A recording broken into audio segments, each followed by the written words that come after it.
Let me get my shit together. Let me get it together here. Oh, hold on. Oh, it's on. We live. Salute, salute. Peace and power, peace and power. I thank the universal truth and the absolute laws of nature for guiding me, protecting me, and giving me the strength to endure the imperfect. I shall attack with vigor, making progressive moves. A divine mind knows, a divine mind shows. All things work in divine order. All things work in divine order. All things work in divine order. Peace and power to the people of the struggle. As you come on in, know that you're in a safe space. Know that you're in a space for learning and getting learned up. Know that you're in a space for educating and being educated. Know that you're in a space for conversation, comments and concerns, questions and answers, a space of knowledge, wisdom, and understanding. Building and destroying a space of love, your space, a space of integrity. Yes, a space of integrity, a space where we are working on a united path towards true liberation. As my classroom assistants come on in, please keep all contact information in the chat for the duration of class. Please keep all funding information in the chat. Yeah, funding, sign language, funding, tags and nicknames, Morse code, Western Union's money grant. Man, keep it all in the chat for the duration of class. Fund the war effort. Other people war seem to be over.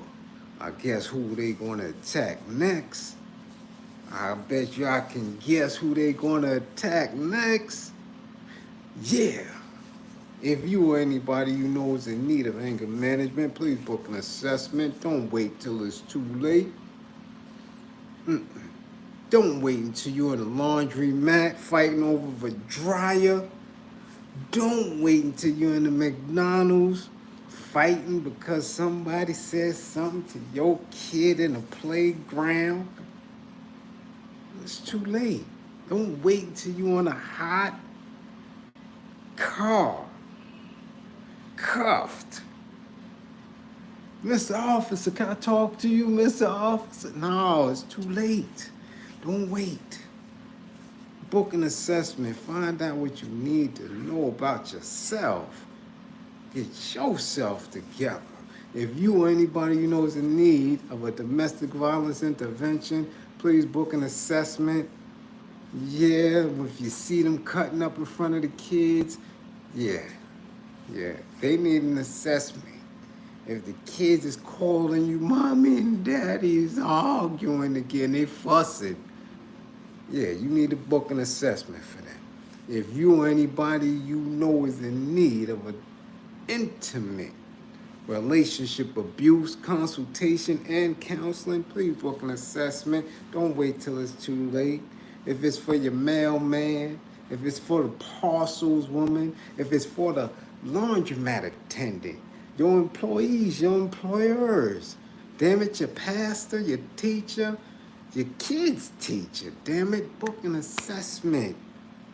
Don't wait until it's too late. Don't wait until you've done hit the super, hit the landlord, now you on TV. No, man, no. It's too late. Book an assessment. Find out the warning signs. Behaviors that should alarm you. Yeah, characters and characteristics that should heighten your awareness. People and events, man, that should keep you on high alert. Remember, with the information in life that you save could be your own. What's going on? How y'all do? Yes, MLK Day pre-class.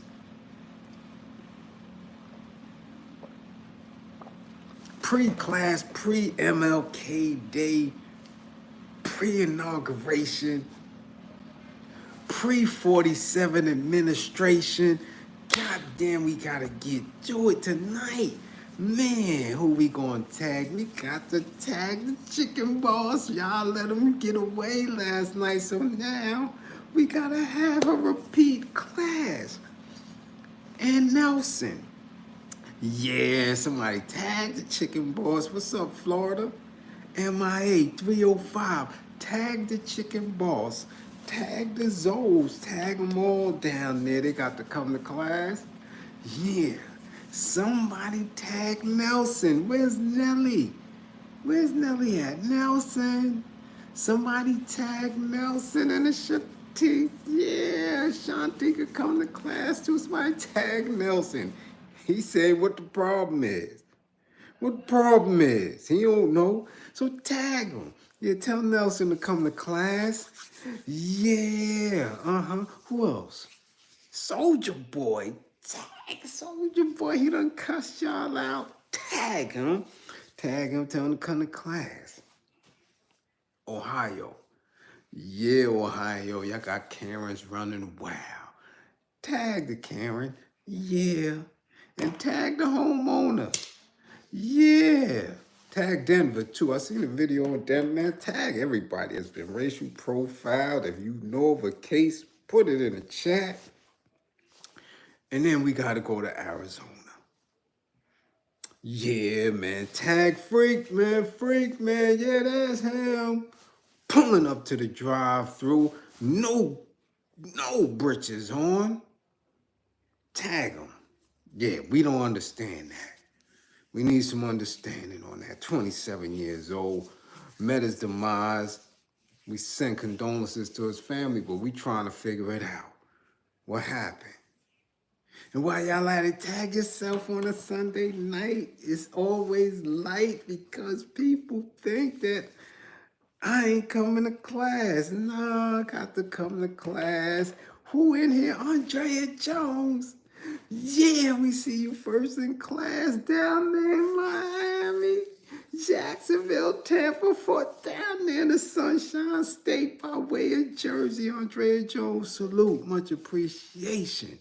Lovely lady, what's up? E. Blandon. A. Wood, what up, A. Wood? We see you. Philip Boone, what up? Geechee, what up, Geechee? Bernie is up in here. S. Beckles. And London is in the building, y'all. London be in the building. A-class, y'all. Y'all better, if London can do it 6-7 hours away, no excuse. Everybody should be in class. What up, Magic? Little Brit, what's good with you? Yeah, Nehemiah Washington, what's going on? Cool K King. Ken William C. Bliz, Light Bus officials up in the spotty spot. Uh-oh, Tyrone back. Ooh, Tyrone is back. Yeah, we see you, no doubt. Viva Africa. What up? What up? Chuck E was there. 9C Chuck E. 9C Sean Pope. We see you, Philly. What up, Threats? We see you. Guns and gloves in the spot. We see you. Zone 864 TV. Uh-oh. FNT's up in the spot, y'all. GP, Breed, Love, Kenny, Unholy Grail. Mac J, St. Louis. What up, Mac J? Huh? Y'all better get Booty Hole Brown. Yeah, go get her. She acting up. Mike Nice, Reese Palmer, Philly's in the building. What up? George Johnson, Terrence Butler, 55. Terrence, 55. Yeah. Stony Stone, Mississippi. What up, Mississippi? Salute. Gene, Elliot, Cameo. What up? The Great North Canada's in the spot. First responders stand up. Bushhead. Dust Profile, 17 Intellectual. What up, Soap? We got Soap Box in the spot. WMA Radio Show Philly. Yeah. Philly, I ain't no colder than us. I was just out there. Because I got to get up and move around in the morning. So I gotta get some of the snow off tonight. Yeah. Mark Milliner, what up? Woo, we ain't that cold. Damn, it's cold as hell. A shot temp 20 degrees. Woo. You better have you something nice to cuddle up with, Mark. Yeah. I know 20 degrees, damn it. Woo. Cookie, what up? Ronald Toussaint, what up, Ronald? Hakim, peace, what up? Boy, y'all up in here. We see y'all up in here. Yeah, higher levels of life. What's going on? Everybody's in the spot. Let's get to it. Let's get to it. Let's get to it. I tries to give one class and leave a subject alone. I always attempt to do it. Most of the time, 90% of the time, it works. The other 10% of the time, I gotta revisit a selected subject, and it is what it is. So now, we went in on y'all man, MAGA Snoop. We went in on him. We went on him. We went on him. Yes, we did. Yes, we did. Come to find out, they ain't have but this much to do with T-47. A little bit. A little bit. That was actually the crypto ball, like we said last night. Now, I done did a little more digging because we just didn't get rid of the conversation on social media. People keep running and running and running. But y'all let me sit here last night, going on to Snoop Double Dizzle. Yeah. Go all the way in on him. And y'all didn't tell me that the chicken boss was up in the spotty spot? Y'all let the chicken boss live? Y'all let Soldier Boy live? Come on. I know y'all didn't do that. Yeah, y'all let me sit here and go in and let the chicken boss was in there, y'all. Come on. Walaikum assalam wa rahmatullahi wa barakatuh. How y'all ain't let me get the chicken balls? Huh? Y'all know better than that. Y'all know better than that. And I'm sure he fed the joint. I'm sure they had, what is it? Wingstop. Wings at the crypto ball. Yeah. Lemon pepper. Hot wings and all that shit. Yeah, he gave them damn old phase a bellyache. But he was there and he performed too. But we have to really, really get into this deeply because we know they play games. We've seen presidents at each other's inaugurations. We've seen presidents at funerals. We've seen them poly Democrats, Republicans, back and forth for years and years and years. So now that commercial rap has been utilized in these political spaces more and more over the last 10 years, and definitely since the Obama administration, right? Which is a little further back, these commercial rap entertainers are going to mirror the same behavior and consistently play both sides of the fence. This is what they're going to do because they're getting the memo from the top. So while we clowned Snoop and went in on him and made, references to others who have done it, we gotta be 1000% fair, okay? And we have to make sure that it's clear. That crypto ball was actually like an event that they were having in support of the coming administration because T. Trizzle, you know, the big Don Dada, has utilized language as of recent that's going to be more welcoming to the crypto economy. He was dead set against it. He criticized it. He was talking about it as if it was some type of fantasy. He did not support any of it. It was unregulated by the street. Okay. And he was like, yo, I'm not giving that shit no rhythm. Now, years later, 4 years to be specific, and he's coming back into the presidency one more time. He's like, yo, let's give this shit a shot.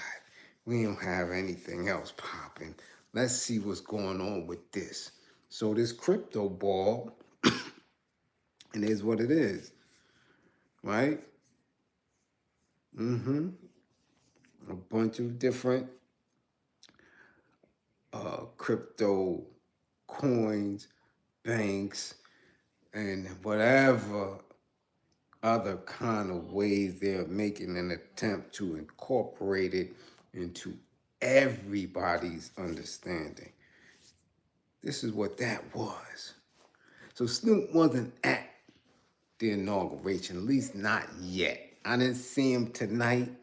Only one I seen tonight was Kid Rock. Oh, slime ball ass, But his crypto ball, Chicken Boss was there. And y'all let him live. Yeah, he was there. And check it now. In front of a room full of old faiths, a room full of tech people, cryptocurrency people, he performed BMF. Yeah, he performed his song BMF, Blowing Money Fast.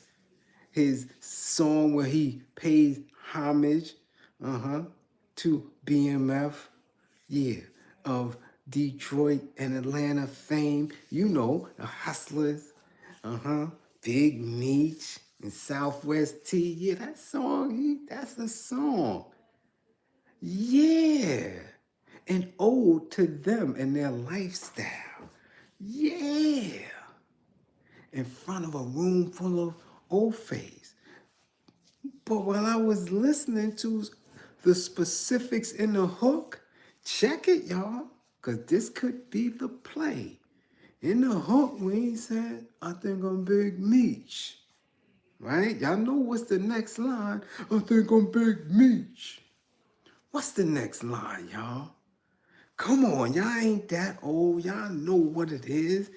Where my crowd at? Where my class at? I think I'm Big Meech. What's the next line? Huh? I think I'm Big Meech. Yeah, y'all see the next line? Look, Snoop, Tyrone, Sierra, GB, Lay Charles, Bree Love, Terrence Butler, Kyle Sumter, Chris Carter. Yeah, Eric Brown. But he didn't say that. Check what he said. I think I'm Big Meech. Free Larry Hoover. Free Larry Hoover. Now, some people might not have caught it. Other people may have caught it. But I'm telling you, once the video starts moving and getting traction and they watching his performance, people won't see. He said, free Hoover. So now, you have to ask yourself now, could these specific rap dudes be in this space attempting to get their people, their immediate people, and others who they have this allegiance to get up out of there. I mean, shit. I'm telling you, since T45 came in, and now he's T47, I could tell you for an absolute fact, there was a lot of New York City dudes that was not supposed to be home. They in the town because certain people pushed and advocated for them and had a direct line to old D Trump. Yeah, man. Quite a few Brooklyn dudes, they came home and we ain't hear nothing from them. And that is specific to the Trumpster. Okay, so I don't know. And we're not going to say that that is what they're doing because we don't know. But, yo, if they have access and they doing it, let's wait and see. Because the man did say free Hoover in front of those people at an event that we know Trump and his staff is going to check out. But as we said yesterday, right, I'm very, very leery of people who sit on the news, who sit on political platforms and are pundits or spokesperson, and they have a lot of stuff to say, critiquing the artists and the entertainers and others who support somebody that they're against, claiming to hold the banner for black people. And we haven't seen these people in nothing doing shit for no black people. I ain't seen Torrey Lizard ass do nothing. And what's the other dude y'all said his name is Boykins? What, that's his name? Who was over there talking about who should do what and Trump this and this one that. You don't see these people in the town doing nothing. So I'm always leery of them having these seats and spewing the bullshit that they spew. So I wanted to know,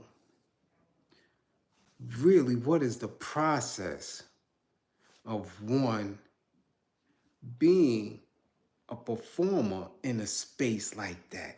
Now, that was just a ball. So we don't know. I know I didn't. I couldn't find it as far as the crystal ball, that particular event and the organizers of it. But I went into the inaugural piece here to find out and see exactly what that's about. Because crystal ball, the crypto ball, man, they had the bread to do that on their own. So Soulja Boy came out after people found out and saw him on stage and barked on him. He came out cursing black people, cursing Democrats, talking about, I ain't getting no bread from a Democrat. Kamala ain't give me nothing. Obama ain't give me nothing. Trump get me paid. That wasn't Trump's event. And he wasn't even there. So Soulja Boy young ass capping again making a fool of himself, talking and trying to be something that he isn't. That wasn't Trump event. Trump ain't had nothing to do with that. That was something that is leading up to tomorrow's inauguration. You know, precursor, pre-event, pre-celebration, paying homage. That's what that was. So Trump ain't give you no money, boy. He ain't give you shit. So cut that out, okay? But we know he was there. We seen the chicken balls there. I seen them. I seen the chicken balls right there. Yeah. Yeah, when we should have peeped it yesterday. I didn't peep it when I said we saw Crip throw up, I mean, it's Crip. We saw Snoop throw up that C, that Crip sign, and say, yeah, they got a real Crip in the crypto ball. In the crypto ball, they let real Crip in there. Threw the C up, threw the P sign up. That was Rick Ross on his shoulder. And you see, he was trying to slide up out of the view. Slide up out of the view. But, you know, we had to make sure that it's in our thumbnail. Yeah, we had to put the picture together. Yeah. Yes. That was Rick Ross right there, the chicken balls. Trying to get his wing stops into cryptocurrency. Or maybe he's allowing people to take Bitcoin, yeah, and pay for some chicken wings. Yeah, you know you can take Bitcoin up into a wing stop. Yeah, 1 Bitcoin. Get you about 4 months of chicken. Yeah, Chicken Boss was there making deals. But we're going to leave that crypto ball alone because, again, the organizers, those who put, they could have had anybody they want there. Anybody. So Snoop, in all fairness, we're going to say, I'm going to say,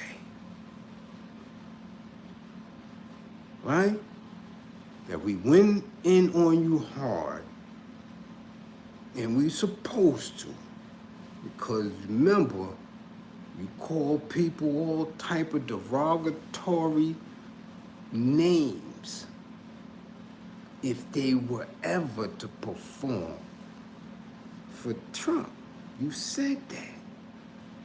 Now, this wasn't a specific inaugural event coming out of the White House, but you know this was in support. You know this was crypto banks, crypto coins, and other currencies, and other. You know that this was them paying homage to Trump. Snoop, you know that. Yeah, you know that. And Jimmy Kimmel know that. But my thing was, how come we found out about it when we did? I mean, that wasn't promoted. So I had to go. I'm looking, trying to figure things out like, damn, man, this research is kind of thick. Do you think Snoop was there because he pardoned Harry O? I doubt it. I don't know about Harry O having a real relationship with Snoop. I really don't.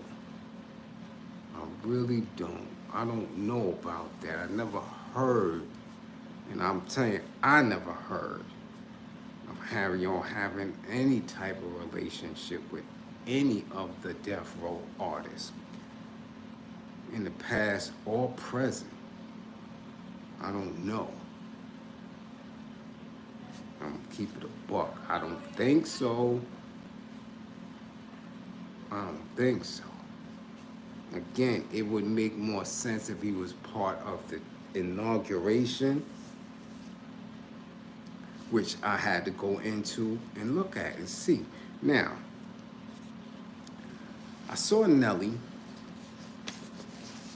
Yes, I did. I seen Nelly's interview with Willie D. Not the entirety, because you know I can't take Willie D with his slow ass. Oh, that's what I wanted to get into, and I didn't get it. That's what I wanted to get into. Y'all remind me before I close off class tonight, Big Gip gotta come to class.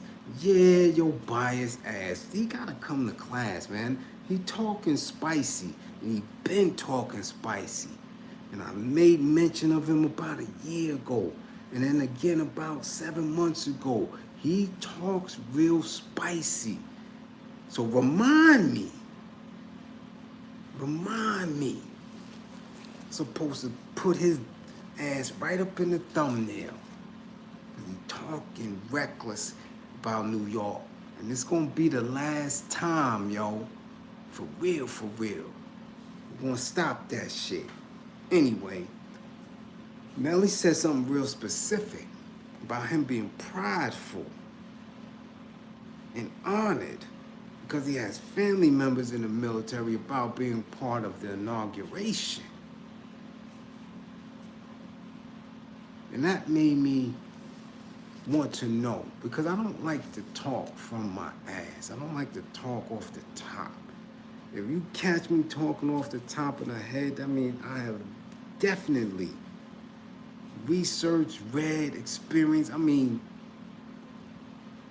99.2% of the time, I know exactly what I'm saying. If I don't, I'm going to go to the research. I'm going to go to the paperwork. So I wanted to know exactly what's up with the inauguration. I really wanted to know and how that shit moved because I could be as radical as I want to be. I don't have it. I may sit here and we may say, yo, fund the war effort. It may be all in the chat. I don't have it. I don't get the support. I don't have it. Boom. I don't have nowhere near the amount of subscribers on this shit. So I can't tell nobody nothing. Do you understand what I'm saying? I cannot say, yo, you need to turn that $1 million down. You need, We can critique them and we can let you know that this class, we ain't messing with you. But yo, these dudes is getting summoned to get some bread, or if they are in debt because they took an oath to some Grippergate shit, and they gotta do what they have to do. But I wanted to know where the initial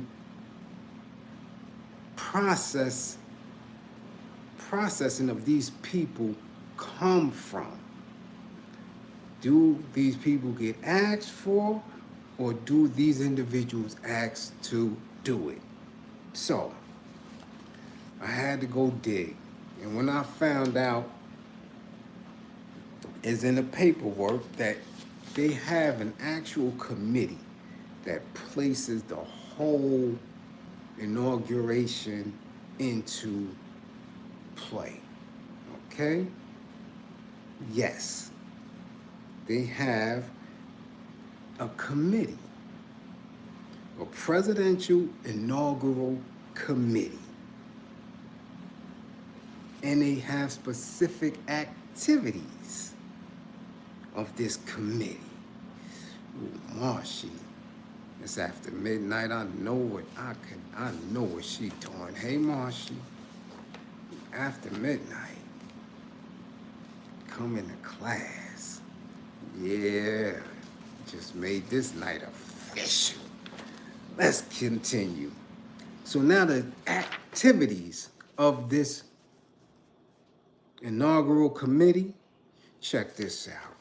The Presidential Inaugural Committee is appointed by the president-elect to be in charge of the presidential inaugural ceremony and the functions and activities.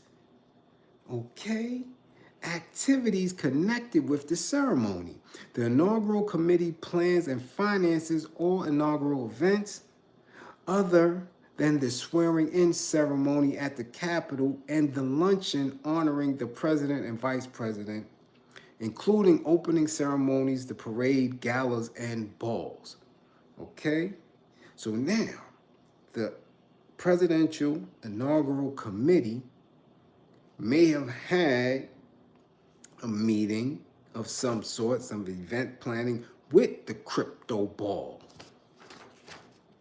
Keep that shit in mind now, because in that and in these spaces, especially when you're dealing with the president of the United States and people positioning to get close, you got people that's in charge of banks, people that sit on boards of banks, people that sit on boards in the record industry, in the Hollywood, right? The film industry, people that are really calling shots. You got people there that's the CEO of Cadillac, You understand what I'm saying? General Motors and shit. The CEO of Citibank. You got these big wigs that's literally in charge of people's livelihood. Let's continue. The Joint Congressional Committee on Inaugural Ceremonies, which is formed by a congressional resolution every 4 years, several months in advance of the presidential election, plans and finances the presidential inaugural events held at the Capitol, including the swearing-in ceremony and the congressional luncheon to honor the president and vice president. The inaugural committee also received special privileges in the District of Columbia beginning 5 days before and ending 4 days after the inaugural ceremony. So they there for 9 days, a week and a half. Do you understand? This is a whole lot of initiation, a whole lot of who wants to be where and who wants to get their stuff off. You understand? Who wants to be in the mix? Grip a gate at the highest level. Okay?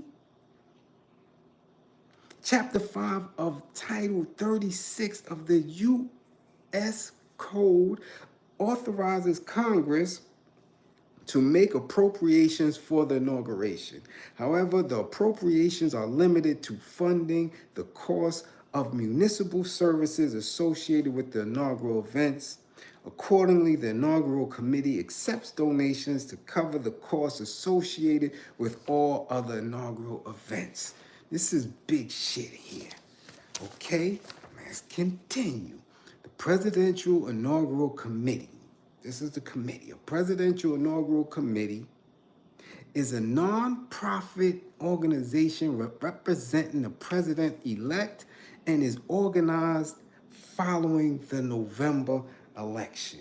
The PIC has responsibility for official inaugural events other than those held at the Capitol. So you see the crypto ball wasn't at the Capitol.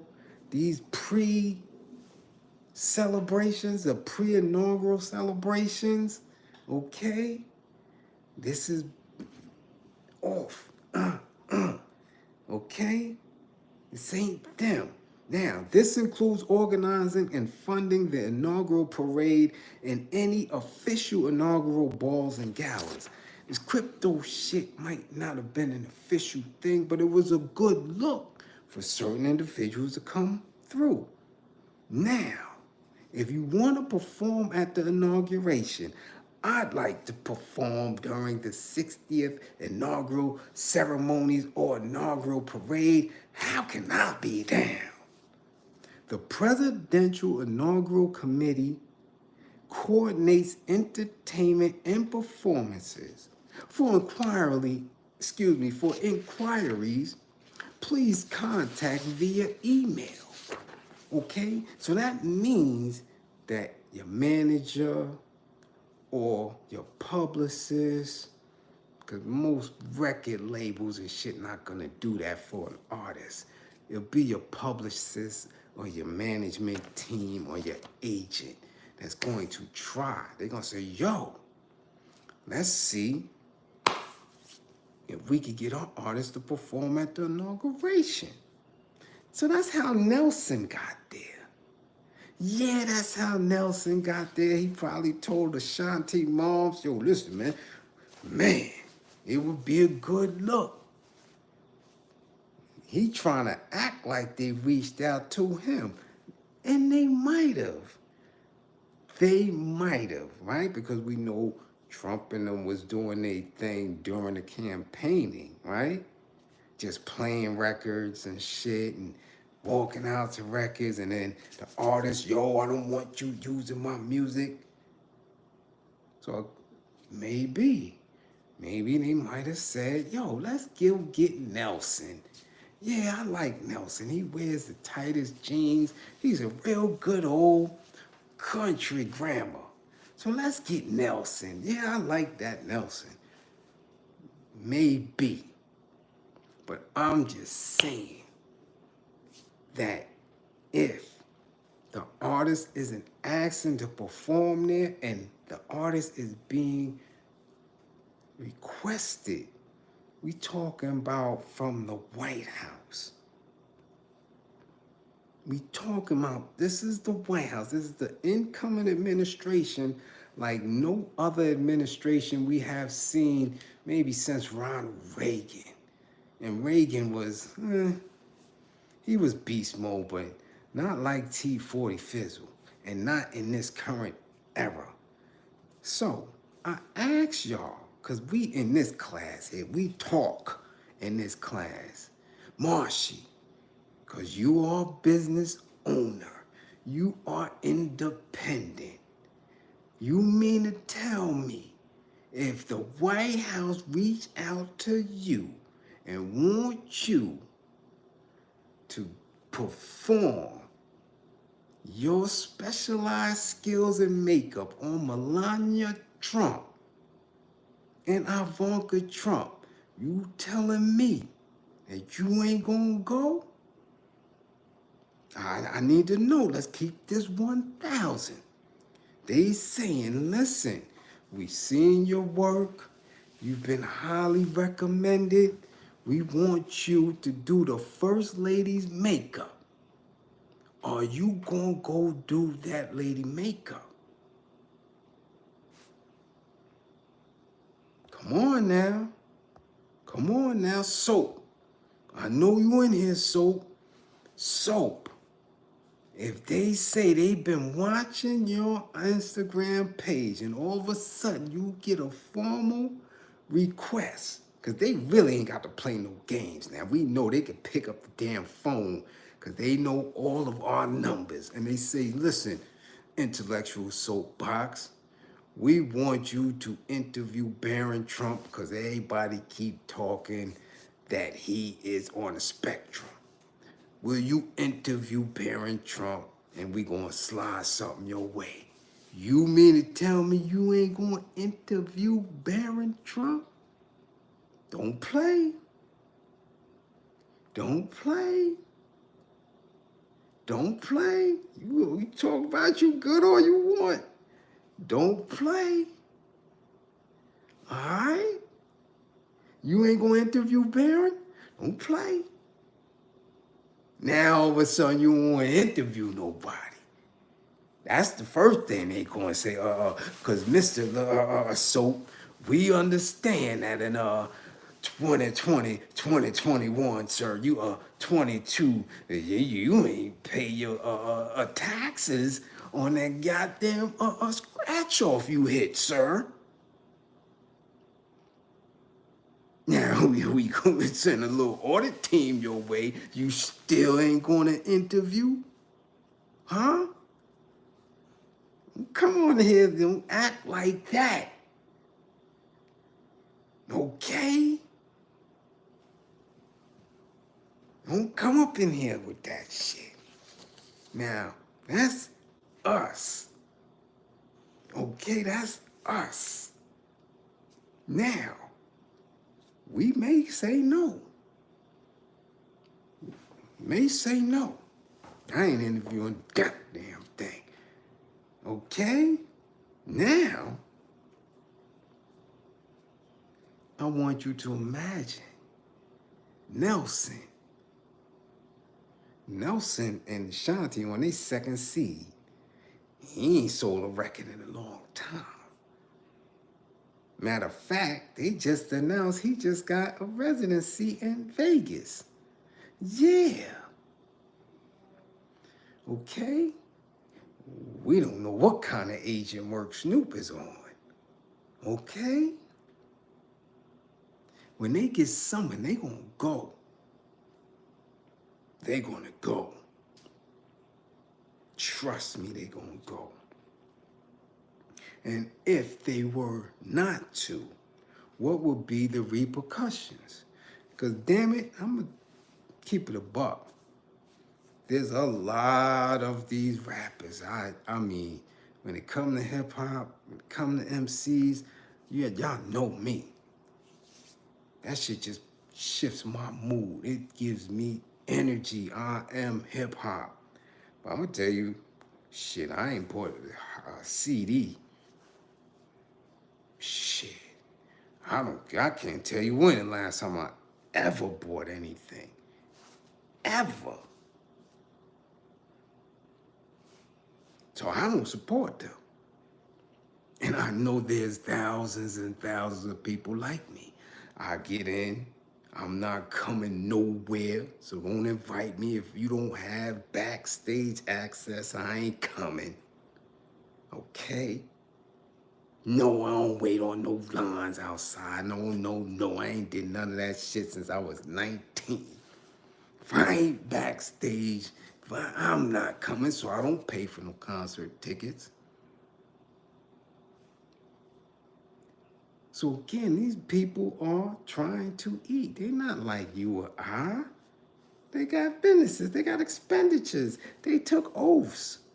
They got to go. Now, we could give them all we want and clown them. And we know that that's the position they put themselves in. That's the position they put themselves in. I do want y'all to understand the seriousness of if the government calls on these individuals. And basically, that's what Nelly was saying to Willie D. Like, they called me. I got to go. Now, Willie D could talk all that shit because ain't nobody calling him. Ain't nobody calling Willie D to do nothing. Nothing. He's off the grid, out of the loop. Never been in. He ain't never signed with a major label or nothing. Willie D has been off the grid and on the cusp of greatness. He ain't never signed with no major. He ain't in allegiance to none of them. They not calling his ass nowhere. So of course he could come on there and pop shit. Okay? He can do that. And he can ask Nelly, oh, come on, Nelly. But Nelly, you know, come on. Nelly's saying, listen, I got a different type of pride and attachment. And Democrats ain't give me shit. Nor did they give you shit. This was Nelly's understanding. This was his excuse for doing what he's going to do tomorrow. He wasn't doing nothing at the crypto ball. Nelly has been on this, and I'm telling you, he been on our itinerary since the 14th or 15th. Y'all up in arms about it now, but they knew this already. Let's see what else this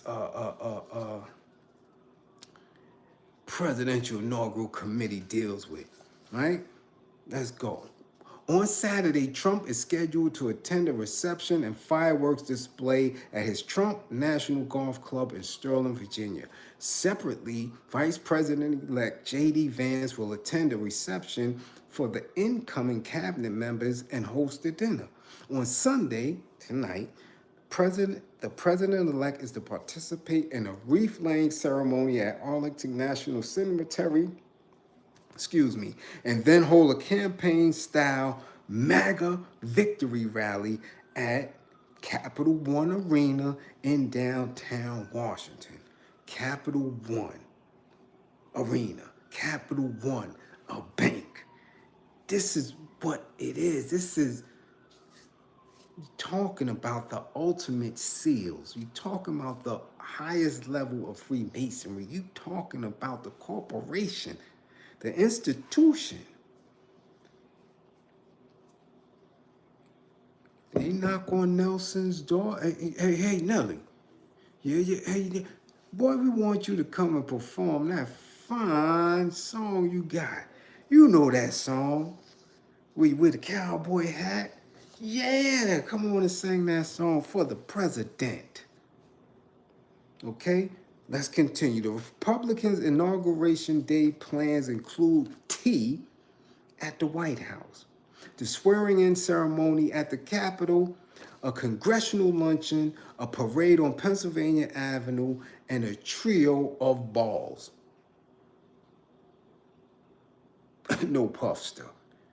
We talking about balls, galas, parties, not balls. Hopefully, not a trio. Who got a trio of balls? I don't know. But that's what they doing. Okay? Now, yeah, we gotta be specific in 2025, man. Listen. Now, remember, y'all gave that girl, Chrisette Michelle, the riot act. Canceled her ass. Canceled her. Right? Now, I gave her the riot act my damn self back then. I didn't go ham on her, but I'm like, come on. But me, I never thought she was all that anyway. Career was out of here. Whether she was part of Grippergate or wasn't. Damn, matter of fact, she been kind of quiet. Wasn't she a Rock Nation artist? Def Jam, wasn't she? She was in the whip. I wonder if she had a freak off session or two, because she sure changed her tune. I gotta do investigation on that. Yeah, she might have been at the freak offs and changed her tune because she been real quiet lately. Yeah, we gotta check that out. Anyway, y'all social media is making a big deal about this because it's Trump. But let me pull your coat to some shit, okay? Of course, major stars are known to take the stage for inaugurations. Back in 2001, Destiny's Child, wearing jeans with heels, performed at a concert celebrating America's youth the day before George W. Bush took office. Yeah, Beyonce performed at one of these inaugural events. Beyonce and that's Destiny's Child in 2001 for George Bush, Republican. Yeah, Cook, you remember that, right? Yeah. Yeah. Come on now. Let's not play and act like this is new. People just wasn't paying attention. Now, Nelson said, check this out. This is what Nelson said. Because remember, in country grammar, Nelson, he gave Trump a shout out in the song. Yeah. Gave Trump a shout out in the song. Okay? Now, words from Nelson. I like Donald Trump. I did. I just didn't like Donald Trump as my president, Nelly said at the time. This was a 2017 interview. Nelly said at the time, adding, he doesn't surprise me as a person. He surprises me as a president because you don't expect certain things, certain attitudes. Now that was back then. He never said he wouldn't do it. Now, the inauguration committee said in a statement that Nelly's appearance marks a pivotal moment in our country where people from all backgrounds are joining together to commemorate President Trump's victory and the start of a new golden era for America. Okay, so they're going to put Nelly in a different spot because I want y'all to really, y'all ain't even got to imagine it. Y'all can see Jay ain't been nowhere to be found. The Puffsters in the Who Scout locked up with all. Once you lock the Puffster up, Steve Stout, Harv Pierre, all these other different people who have ran the board of the industry for decades is gone. It's a dub. They out of here. Jermaine Dupri running around wearing little Bobby socks and shit is done. So you need somebody to go with this new current way that they're moving the country. They're moving the country to country and western. Y'all know that's a fact. New York City is about to go underground again. Pure hip hop again. You understand? So this is what they're doing. Just like in the end of the 5 Heartbeats, we don't rap like others. We rap country and western. See? And y'all thought that shit was just a movie. You see? Now they rapping country and western at 40 years old. Okay? They told you that shit in the end of the 5 Heartbeats that this shit was coming. Y'all didn't pay attention.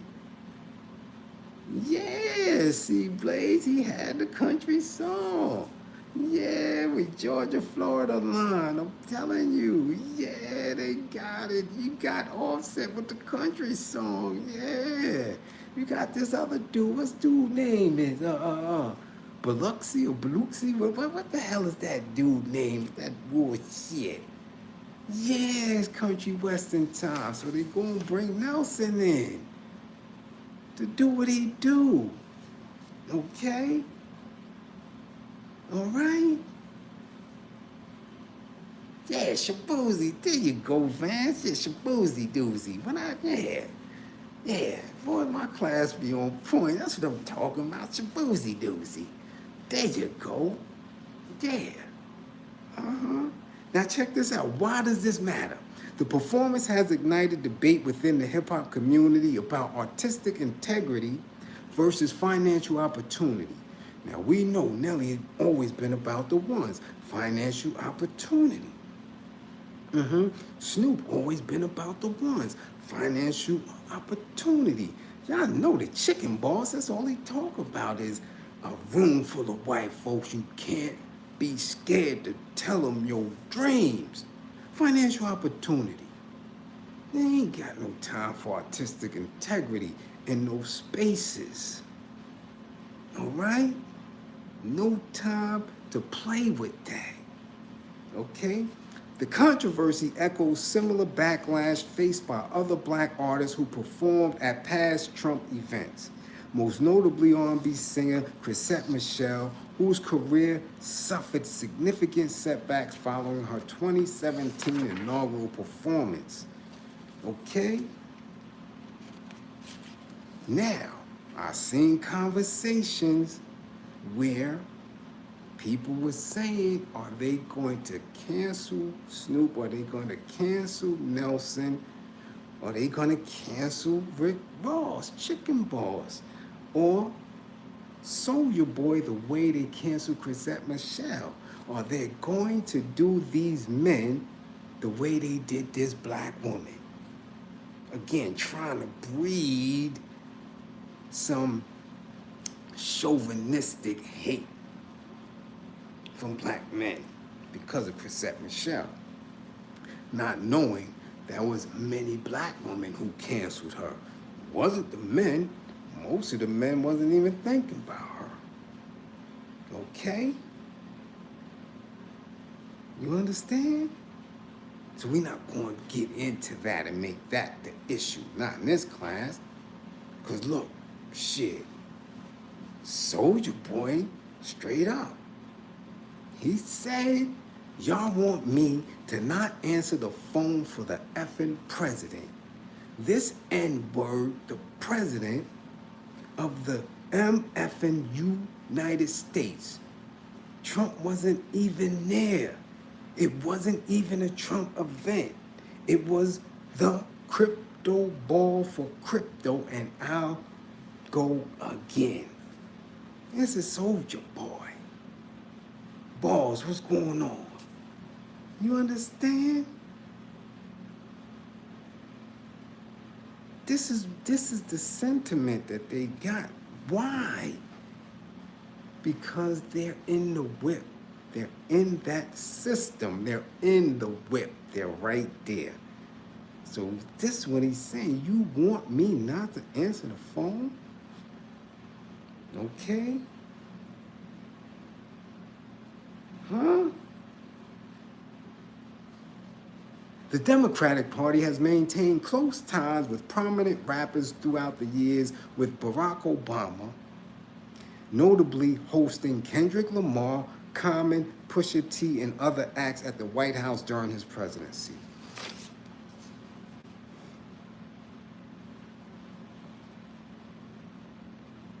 Okay? So let's get a firm understanding of how this shit work. Anybody,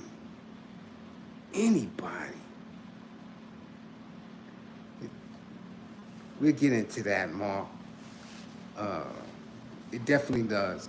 Class struggle applies all across the globe. That's a global issue. Remember, we're not just dealing with the NBA or the NFL and they asking you, yo, you coming to the All-Star game or you performing at the Super Bowl. Now, that ain't it. This is the president. This is Washington. How do you function as an artist or entertainer? How do you function as an artist or entertainer when you turn down the White House? I've never seen it, ever. Athletes get away with it because they're at a totally different level. I told y'all, athletes are liquid. But when we seen what happened to Craig Hodges, the NBA 3-point specialist, shoot your lights out. We seen what happened when he just questioned Billy Jeff. Y'all know Bill Clinton, William Jefferson, Billy Jeff. Right? When he had on his, fez and his dashiki, his kente, and he stood tall like a dark-skinned, melanated man and said, listen, we need to address some things. And they got him up out of here. Get your ass up out of here. Take your basketball and go somewhere else. Okay? I want you to understand how it works for them folk. It don't work for us. Me, I don't have shit. You can't threaten me with nothing at all. I got zero credit. I don't own nothing. Not a damn thing off the grid. I tell you, kiss my ass all day. President, king, prime minister, ambassador, I don't give a damn. I ain't in it. Those people are in it. They got mortgages. Yeah. They need publishing checks to survive. Yeah. They gotta perform. They got all that shit. They tied up because they took the oath. They done spread their grippers.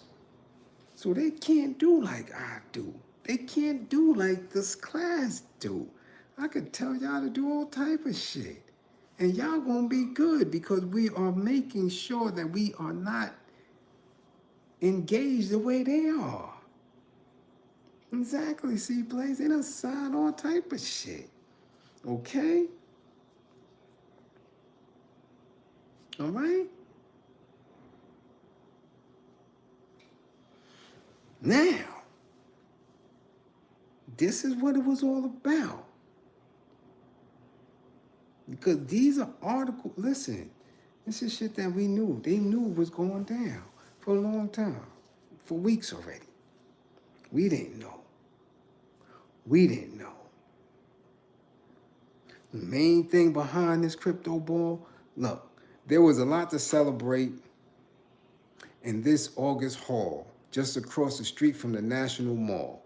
Donald Trump is just a few days away from making America great again, and Sachs, a PayPal Mafia member, venture capitalist, and champion podcaster for cryptocurrency, is joining the administration as his artificial intelligence and crypto czar. How much money does Snoop have tied up in cryptocurrency? How much money does Nelson have tied up in cryptocurrency?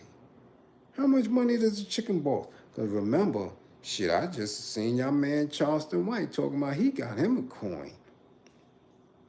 A lot of these dudes was talking that shit 2-3 years ago, from when Akon was talking it. So you mean to tell me that these dudes who may have coins or may have investments in crypto, and this dude is about to be the crypto czar, he's calling y'all to perform and pay allegiance to the incoming administration, and they not gonna go, and crypto is not regulated, and these dudes could lose everything? You think they gonna play like that just so you and I can say, yo, yeah, that's a solid brother. Yeah, he turned down the White House. Yeah, you think they gonna do that for us? Shit. Nah, not Kunta and them. No. So we are smarter than the average bear here in this class. We put 2 and 2 together. Let's continue. As a victory lap, Sachs was hosting the crypto ball along with a number of industry sponsors. Quote unquote, the reign of terror against crypto is over, he said in his speech to the black tie crowd. Okay? That feeling of freedom was shared among many of the VIP members in the building. Coinbase CEO Brian Armstrong was there. 2 years ago, his crypto exchange was sued by the SEC, the Securities and Exchange Commission, for allegedly operating as an unregistered securities broker. The Winklevoss twins were also in the house. Last year, they settled with the SEC for allegedly offering unregistered securities through their firm Gemini. Later in the night, the rapper Soulja Boy was on stage performing his ringtone hit, Crank That Soulja Boy. Even he had a run-in 2 years ago with the SEC when he was charged with illegal touting a lesser token. Are y'all getting the picture? Okay? So this is just not they went to perform. They selling out. They ain't selling out. Their money is tied.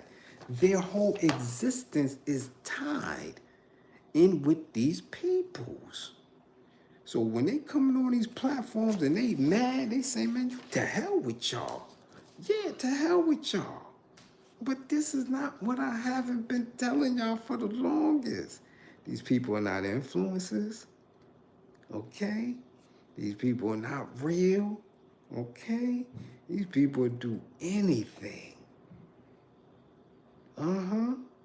They'd be at the freak-offs with Diddy, all that to stay afloat. Okay? Come on now. This is how one gets to the inauguration. So now we know exactly where others sit and others stand. Follow the money, follow the paper trail. This is 2025. We see all that. We see all this now. So when we in class for a reason. Sharpening our vision. Knowing who is really rocking with us and who isn't. It's just that simple, yo. This shit is not hard because as conditions get harsh, they're going to make sure that you are not neutral. That's just what war is. That's just what social engineering is. That's just what new orders are. You're going to get called to the table one day. They're going to ask you, are you with us or are you not? What you going to do? You can't wait till that time to make a decision. You got to be firm right now. Listen, I ain't with y'all on that sucker shit. I don't want nothing to do with y'all. I keep telling y'all I don't want nothing from them. When you ask me, am I with you or not? Nah, I'm going to say bleed out. I ain't with y'all old face, bleed out. Nigga, what you asking me for? You know where I stand. And whatever it's going to be, it's going to be. Man, they ain't go out this motherfucker. Kiss my ass. Straight up. Straight up. Man, they go, you did this to me. Man, listen, I ain't hesitate. Straight up. So these people are showing you where they at. We know that.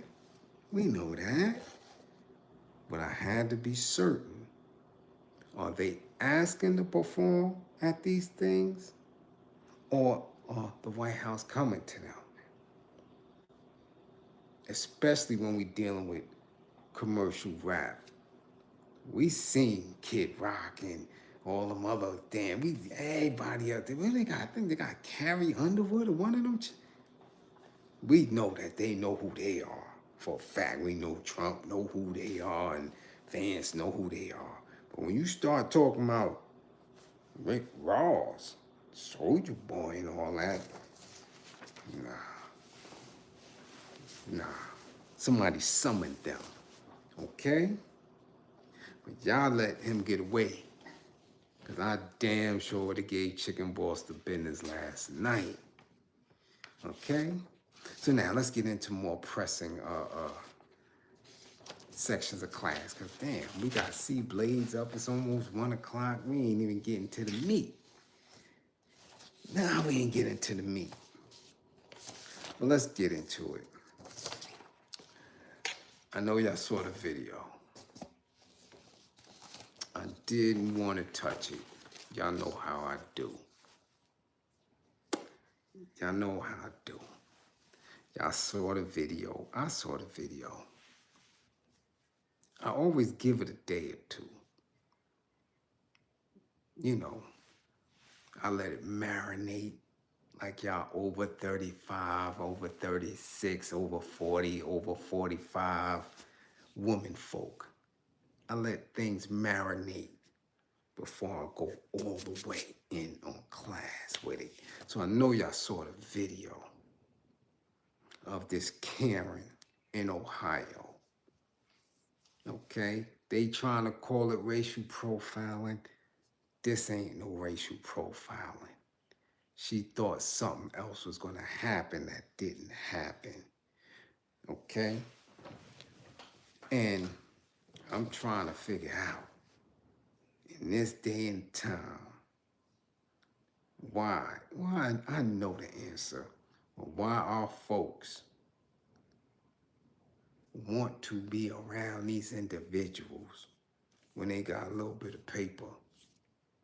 I keep telling you, that's a dangerous situation to be in. Because the more paper you have, the more secluded you become. You don't have no help. You don't have any help.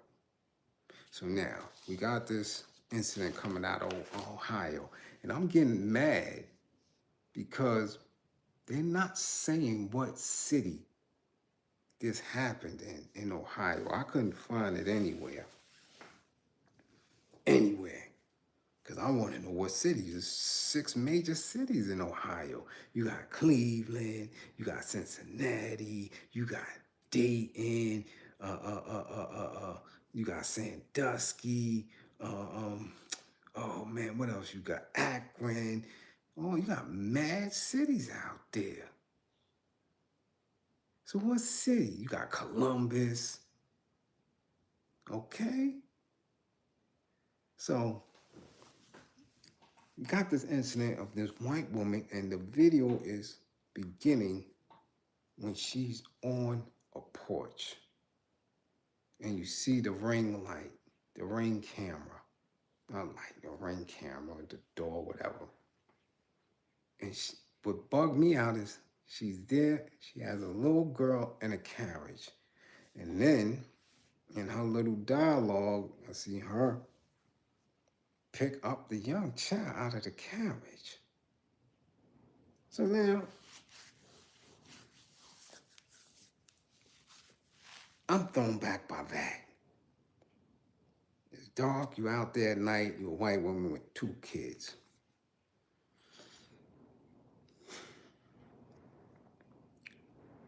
She's panicking. She runs off. Now this is, I'm not even giving you the audio. I'm not giving you the dialogue because it looks weird from how you're looking at it when you turn the phone down and just look at it the way I did. Damn the dialogue. I'm looking. It don't make sense. She takes off. Boom. And most of the platforms where you watch the video is subtitled, so you hear her running, saying, help, help, help, help, help. So I'm trying to figure out what the hell is this? All of a sudden, a woman comes out of the house. A woman comes out of the house. And there's more dialogue, exchange of this and all this other bullshit. Now, watch it again, turn the audio up. A woman is asking a man, do you live here? Is this your house? And homie says, yes, I live here. This woman says, I don't believe that. I don't believe that. She said, I don't believe that. Picks up her kid, runs, help, help, help, help, help, help, help. All this is captured on the ring cam. So homie wife and family sees it, they hear it, everything. It's in Toledo, Bernadette, okay. Now, this is where it gets real weird. She goes, her husband comes, they having this dialogue. The wife is like, yo, he told you he lived here. That's my husband. Oh, well, I was out jogging and I saw a car coming up behind me slow. I panicked and I ran to this house because I was panicked. And then he comes and he's talking to me and I'm talking to him and I broke out. This shit is weird. Of course, once that goes viral and people see who she is, she makes an apology video. But before we get to that shit, let me read this, how it go. The incident happened when a woman, later identified as Michelle Bishop, was jogging with her 2 young children. Jogging with 2 young children, so you evidently know your area if you're out that time of night as a lily white woman with 2 children jogging. You ain't scared. You ain't scared. I see white women jogging East New York and they just got there. Gentrification. I see white women in the Star. I see white women in Flatbush. I see white women jogging because why? They're comfortable. So you know the neighborhood you in. White women just don't jog just anywhere. Okay? Now, feeling threatened as a vehicle slowly approached them, Bishop ran towards the nearest house. So now you mean to tell me that you're jogging in an area and you don't know who's in all the houses? I don't believe you, white women. I don't believe you. Anytime I'm out of town, people know that we ain't from there. They look at our cars. I know every car on my block. And it's about 40 cars out here on this little ass block. I don't know none of the neighbors, but I see all of them. I know who belongs where. You mean to tell me that you were jogging, saw a car, and felt threatened? You're lying. Okay, we're going to leave you with that lie. She ran to the nearest house, which happens to be homie's crib. So the car that startled you happens to be this man's crib. And I'm trying to figure out, why did you run to that house? You said that's the nearest house. We won't give you that. Now, this is homie's house. When Jenkins arrived and identified himself as a homeowner, Bishop replied, I don't believe that, before leaving the property with her children. So now you on somebody else's property. They telling you that this is their crib. You said, Karen, Michelle Bishop, that you don't believe that that's homie crib. Whose crib is it? You're comfortable enough to jog in the community, in the neighborhood, but you don't know whose house that is? Man, they've been having homeowners groups, man, since they had the Homestead Act. Homeowners groups have kept people out of certain communities since the 50s, 40s, 50s, 60s, 70s. People know who is in their area, especially well-to-do neighborhoods. You mean to tell me you don't know who's in that house? You don't know who owned that house. You don't know in 2025 who's in the house? You lying. You're lying. Okay? Exactly. Exactly, Nandi. They know. Oh, you renting the Airbnb? You sure? Let me call the owner. Come on now. After the video went viral, Bishop received heavy criticism online because this is old. This shit happened. Like I keep telling y'all, they release shit when they want to. This shit happened in like November sometime. And they just releasing this shit. Anyway, Bishop received heavy criticism online, with many calling her out for racial profiling. Bishop issued a statement afterward denying any racist intentions and said she was only concerned about her children's safety. Children's safety. You jogging at night, you worrying about your children's safety. The little girl ain't have on no type of reflectors, no reflector vest. She ain't even have no damn light up sneakers or shoes or none of that. It's dark, it's at night. You couldn't have been worried about her safety, because cars and trucks or anybody could have came through and just knocked her little ass into the street. So you wasn't going out thinking about safety of your children. You was going out because this is something you do on a regular and you was comfortable doing it in your community.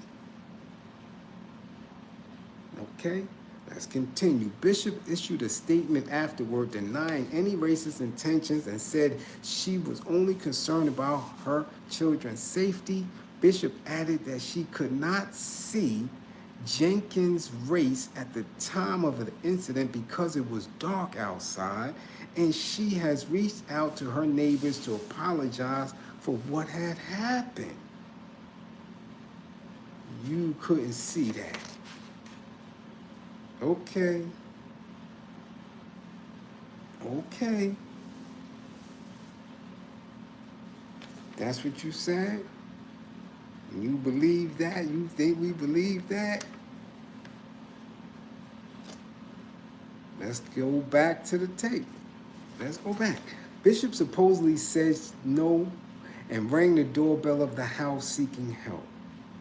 When nobody responded, Bishop allegedly asked the man, "Is this your home?" She claims, because this is a video. This chick put two videos out, a 7-minute one and a 9-minute one. She crying and carrying on and key and all these little crocodile tears. We ain't having that. She is asking people who watch this video to say, "Remember, it's dark and the street is not well lit." The man reportedly said yes, and she replied, "I don't believe that it is your house." She added, "And he said, 'This is my house,' and I said, 'I don't think it is.'" At that point, the only reason I said that was truly the awkward encounter of slowing up behind me, talking to us multiple times. I'm in a frantic state. It's late at night. I've got my kids and my 2 babies, and the lady at the door is not answering. There are no other homes that are well established. There's construction. It's a corner house, and I'm thinking my radar is like, this is not a house. Bishop says she then abandoned the stroller and ran with her kids down the neighborhood seeking help before she was let inside a neighbor's home.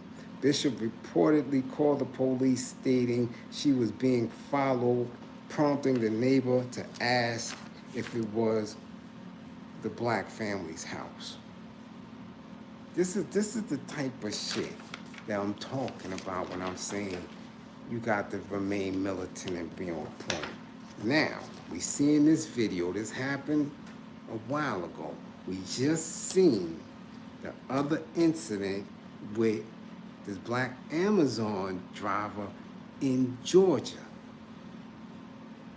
Well, I'm telling you that it's imperative that we stay clear away from these folks. Now, I don't know. They said homeboy is a real estate developer. He living out there, and y'all said it's Toledo. Okay now, homie. Now, I told y'all before.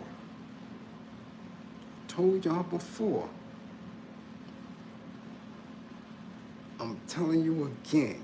When I was in the service in 1988, I had several dudes in my unit from Ohio.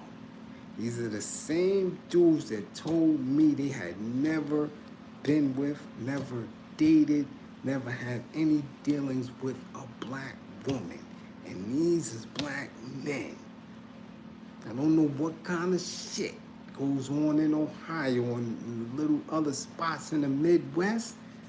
That blew my mind. I was like, what? And I'm talking about that's like 18, 19, 20 years old. And I'm like, y'all go to school with them? Y'all go to high school? I said, your mother's black. I mean, you got black sisters? Yeah. So where are the black women at? Where they at that y'all not there? Oh, they there. We don't deal with them. What? And I had them only ones who was real solid, though. The dudes from Dayton, Ohio, them dudes is real gutter, straight hood. But I had a dude from Sandusky, I had another dude from Columbus, a couple of Cleveland. I'm like, yo, never dealt with them? Okay. And I had to believe him because he was lame as fuck. Lame.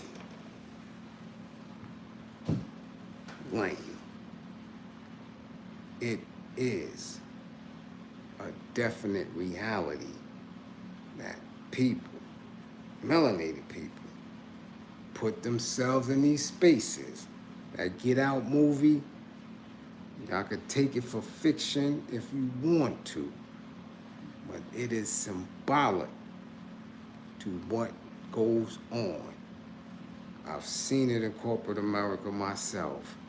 People want to be around these old fays. They do. They do. You're not going to sit here and act like they don't. They want to live in these spaces, and I'm telling you, when they flip, they flip. They flip. So with this homie who's a homeowner, real estate dude, with this black Amazon driver, see the spectrum? One person is a real estate developer with his own home and his family living in a very dangerous space for him. When that Karim was yelling down the block, help, help, help. Listen, that's dangerous. When the black Amazon driver is at a different spectrum and he's delivering packages and they come out and press him and have the authorities cuff him, I'm telling you, it doesn't matter if you are working Joe or if you somebody up here on the economic spectrum. And she didn't even look. This is what I'm saying. She claiming she didn't even look and see and didn't know that that was a black man in that truck in her apology video. Okay? Didn't know that that's a black man. Okay? All right. If you say so, Karen. But I'm telling y'all, it doesn't matter if you broke as a joke, if you were working stiff, if you got to the bag, when it's time for them to flip, they gonna flip. They gonna flip. Now, I don't know what her reasoning was or what she thought was gonna happen that night, but it didn't work. And then I got another video before I came on with a brother in Denver being accosted by private security in a development that he lived in a parking lot where this clown was threatening him. Where this clown was demanding, you show me your ID, show me where you live, on banging on his window with his vest and all this other weird shit on and tasers and everything. Talking about he's private security. And again, I'm telling y'all, as long as old face believe that they can do something, they're gonna try it. The only thing that prevents that bullshit is organizing and making sure that when they transgress against you, you put blood in their mouth. I'm telling you. Now, the homie in Denver that was sitting in his car played it to the T. He didn't get triggered. He didn't overreact. He just watched the fool, look at him perform. Only thing that was weird to me is that that man was able to open his car door. Opened his door. And I said, yo, hold up. You can open your door? You don't have your door locked? That's the basic shit. But now, it happened. We watched the video. We seen how homie performing. You could look in his eyes, and this white boy was dead serious with trying to establish fear that he was the big dog in this private community. And that if I see your car here again, since you ain't give me your ID, it's getting towed and blah, blah, blah. Yeah, don't matter. Yeah, no matter. I'm telling you, whoever's in Denver, and I do believe there was I don't know if it was a Huey Newton gun club. I don't know what was in Denver. Another new black party chapter. Something out there. I'm telling you. I'm just making a very firm call from somebody who know. Y'all need to see that man before he get in uniform and tighten him up. Because I'm telling you, the way he moved, he going to unalive somebody. Y'all need to tighten him up. Y'all need to tighten him up. Straighten him out. Straighten him out. All that performing he was doing, all right, you cool, no doubt. Now, because there was a transgression. There was a transgression.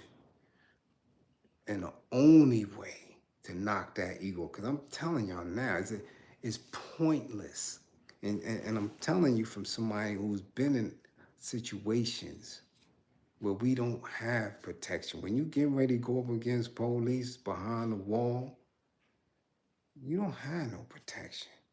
And the only thing that was saving them is that they were wearing body armor, right? They come in with the shields, they got helmets, they got gas, they got all that.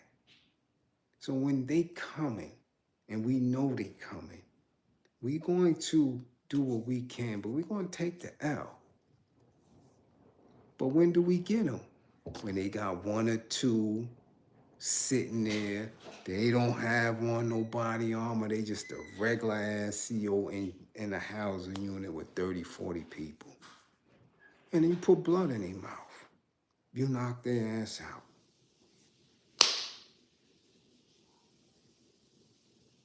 Now they sleep.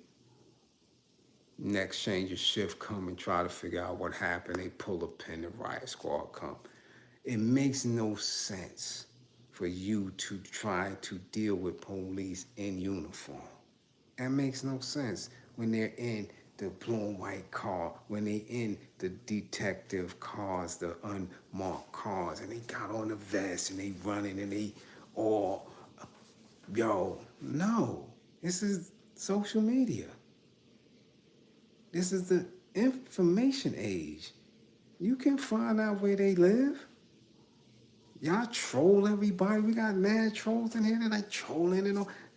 Use your energy for something productive. Find out where they live. You got some wild police in the community. They wilding on y'all because they think y'all don't know where they live. Find out where they live. Y'all got to get them before they get to the precinct. And all that bullshit stops. All of it stops. Trust me. Anytime COs used to try to wild out on Rikers Island, okay, word. Oh, you that tough, homie? No doubt. You get people that, yo, who that? Yo, where they live? Oh, yeah, such and such. Oh, he from such and such. Yeah, they just bought a crib up there. Send somebody to the crib. That shit stops. They come in, they got a brand new tune, because, yo, now dudes know where you at. You stupid? You want to wild out? Okay. Okay, information deads all that bullshit. That's why when these rappers get bread, they get up out of charge. That's 101. If you don't know where they at, they safe. They safe. But when you know where they at, whoa, they got to keep it real fair. They got to keep it real honest. Same thing with people trying to hurt you. Police wilding out. Why are you fighting a cop in uniform with a badge on? With all his peoples around.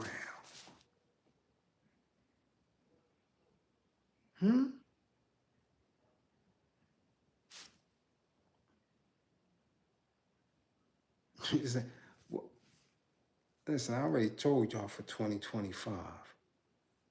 Class is going to be very specific, more intense, because We don't know when this shit going. We don't know when they gonna ban me. That's why I say fund the war effort, because it could be gone in a heartbeat. Because I'm not playing. Because I understand the dire conditions of our people. I understand it. So I'm not waiting. We're not going to be reactionary. We're not going to be reactionary. We have to be extra diligent and more disciplined and intentional with how we move in our militancy. Straight up. Let everybody else bullshit with you. I'm not playing no games. I'm not playing no games. You never fight when somebody's saying, fight me, fight me, fight me. That's stupid. No, you don't do that. When they ready, they prepared, they know you coming. No. Fall back. Oh, well, you want to fight? Got you, no doubt. No doubt. And when they outside and you know that they drink every Friday on the corner with the rest of the people and they nice and saucy, then you tear their ass up, you straighten them right out. Straighten them right out. That's when you fight. You don't fight nobody when they say come. No, that's stupid. That's ego. You fight when you're going to win. You fight when you know you're going to do something and you ain't going to get a scratch. That's how you fight. You want a fair fight? Then go in a boxing ring. Yeah, get paid. War is war. War ain't fighting. We ain't fight. Ain't no Howard Cosell and we in the ring with goddamn. No. Nah. We don't do that. What are you doing? But y'all do that every time police is involved. Y'all want to fight with police when they in uniform, they tough, they got their walkie-talkies, they coming mad deep. What you doing? That's dumb. It's idiotic. You're not always at work. You're not always in uniform. Find it out that time. Do your homework. Stop being lazy.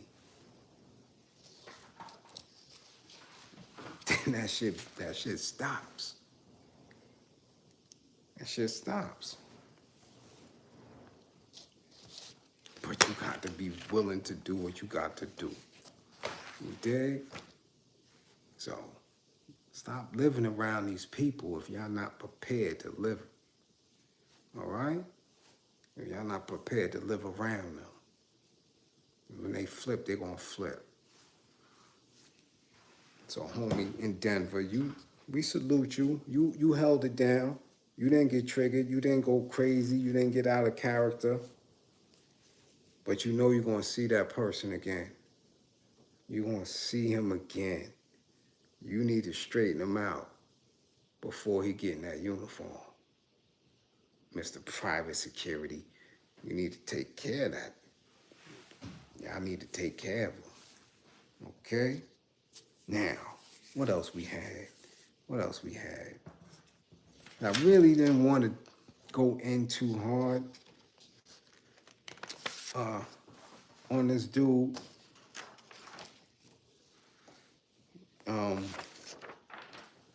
Because it was kind of weird. Especially these young dudes. I don't know how y'all young dudes got so sexually weird all of a sudden. But Freakman, yeah, that's me.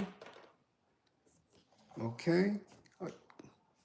Thank you, Dustford. We're gonna get on. We're gonna get on Git before I leave here because shit, it's already 1:15.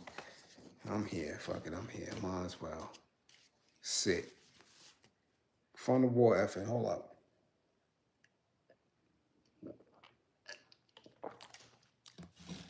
We got a 27-year-old out of Tempe, Arizona.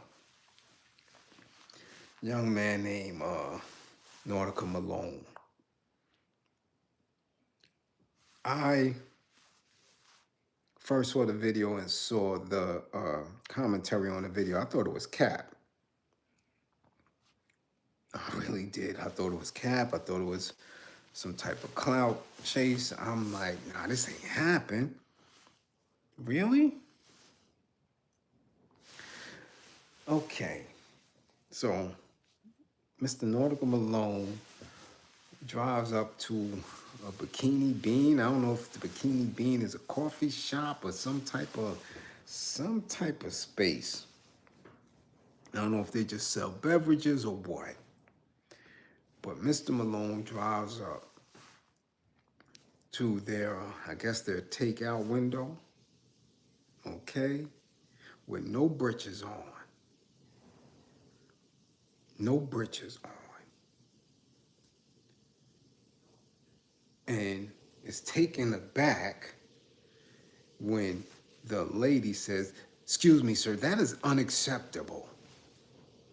And he whole face changes as if he's done this before and he's surprised that she said it's unacceptable. Call 911. And he breezed off. So now I'm saying to myself, damn, that was weird. But then when you see what's being written about it in the following days, this man unalived himself the next day once the video, or he knew, that the video was going viral. Now, in the later articles, I'm reading that he not only didn't have his breeches on and no panty drawers or no drawers on, he was actually pleasuring himself as well, but they don't, I guess they're not showing it all. But he was having some me time outside in public at this establishment. So when she looked in there, she was like, "Excuse me, sir, that is unacceptable." And you see his face look like drop, and he sped off. Where he was going, nobody knows. But he unalived himself at 27.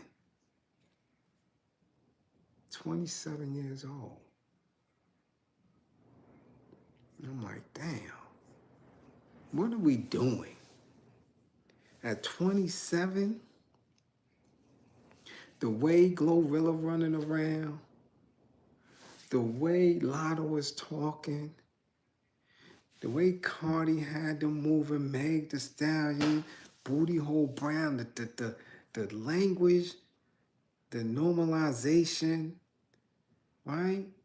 The swapping, the Meat Mill talking about switch and the Molly era and all that. At 27, you should be having enough lady to get yourself right. Why are you driving? First, how do you drive without your pants on, with no britches?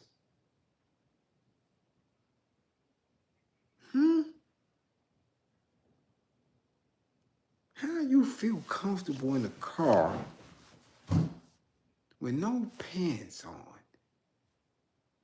No slacks, no drawers, you in the car driving. You feel comfortable like that?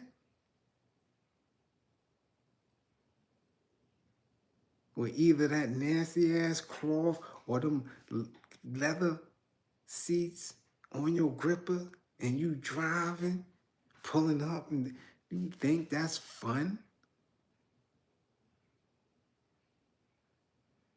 Come on, y'all. 27.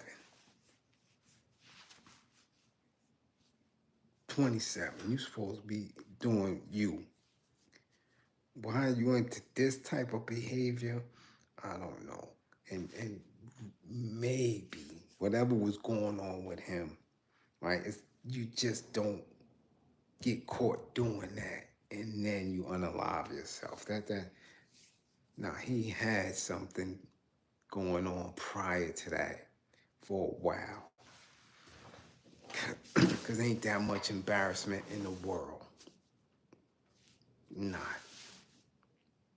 No, Marshy, we're not going to blame it on Pornhub and X videos. No. We came up in goddamn Hustler magazine and all type of shit. Goddamn, you seen 42nd Street? Y'all don't remember 42nd Street, what that shit was? We grew up in that. She was right out in the open. Straight porn films, movies with storylines and all that. Pornography in every store. Come on. Nah, we ain't gonna blame that shit on that. Nah. This shit done took it to another turn. Okay? Another turn. All right? Come on now.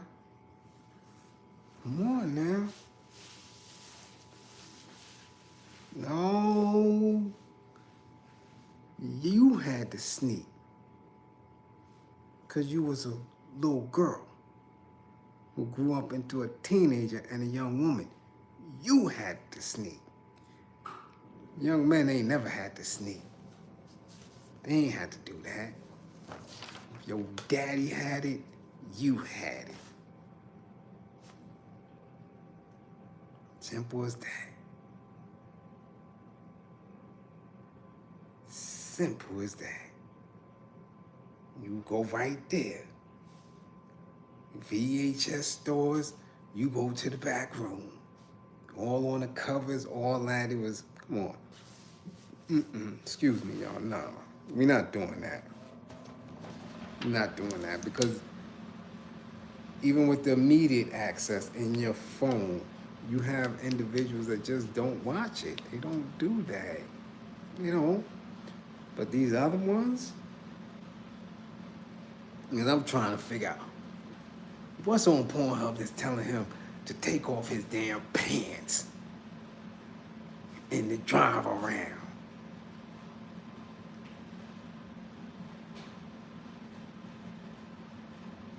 Got his naked behind on a car seat.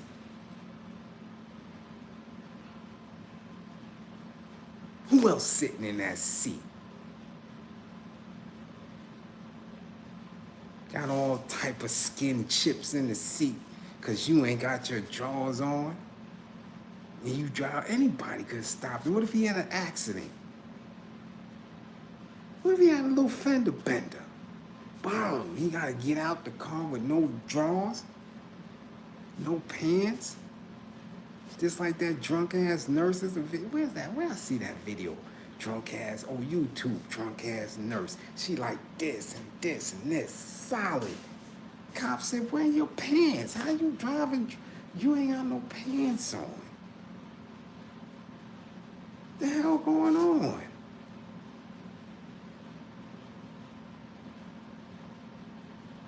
No pants. This dude got on no pants and no drawers driving. And y'all blaming that on Pornhub? Pornhub got videos like that?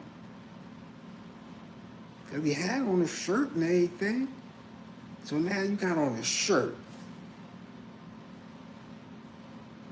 with no drawers and no pants. Right? But he had on socks and shoes. No, he just ain't have on nothing because he sure tore ass up out of that parking lot. Come on now. Nah, something was going on up here. Yeah, he might have been on the drugs. He might have been on something. Because he unalived himself. He unalived himself. And that's the sad part. I keep telling y'all, mental illness is subtle.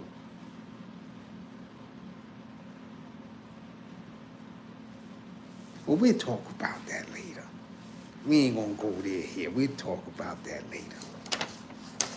We sure want to talk. We'll get to that. Okay? No, I ain't see no stewardess that got fired for twerking. I didn't see that. I didn't see that. Who gets shamed? That wasn't that much shame. That wasn't that much shame. For him to unalive himself? Because ain't nobody see nothing. At least from our point. Now, if they got a different video edit, I know from our point, you just seen he ain't had no pants on. All you seen was his thigh. So he was shamed for that? For somebody seeing his thigh meat in the drive-thru? Or that everybody seen his face and know he was a freak man. That's the part you talking about. He can't go to work no more because he freak man. And that's what pushed him over the edge. That's what you saying? I get it. Oh, he's not comfortable in his sex, in his kink. So his kink is to run up on people with no pants on. And he was cool doing that until he got exposed. Got you. So he like running around with shirts and no pants on. Got you. Got you. Got you. Got you. Okay. I get it. Yeah, I get it. But again, 27. How do we get there at 27? You know? Yeah, leave Pee-wee alone. He wasn't doing nothing. He was in the theater, right, for Dolo, by himself, having some me time. And they gave Pee-wee the business.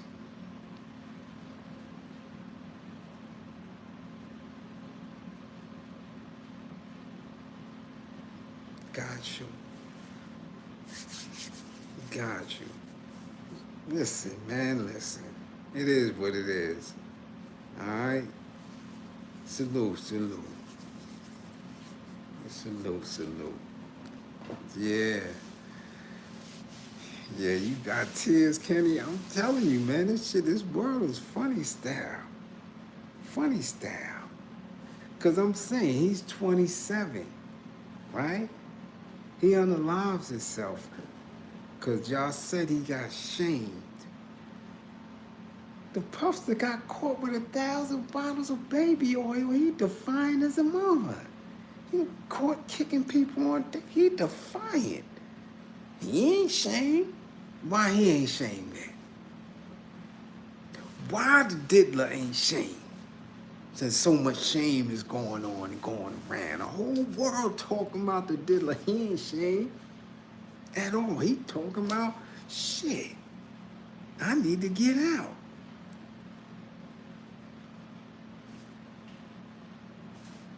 They done ran in his crib. He got knocked dead in the right.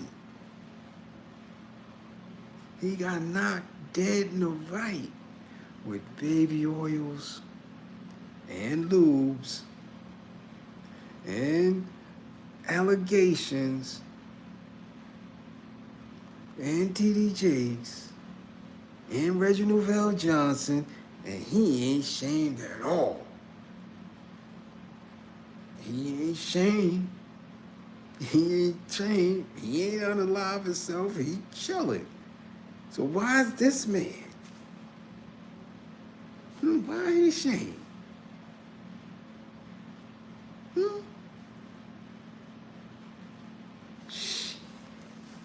If anybody should have been shamed, it's the Puffster. It's the Puffster. You caught dead in the right. He ain't shamed? Come on now. We're not gonna go there. We're not gonna go there. Okay. Oh, he proud. He proud that he taking people grippers. He proud of that. Hmm? Come on. He happy. He proud he the puffster. He proud he the diddler. That's what y'all telling me. He ain't ashamed. Huh? He taking dudes publishing and they grippers? And he ain't ashamed he got caught? I don't know. I don't know. I'm telling you, I don't know. Take that, and all that. Come on. Come on. Come on. Anyway, we gotta move away from it.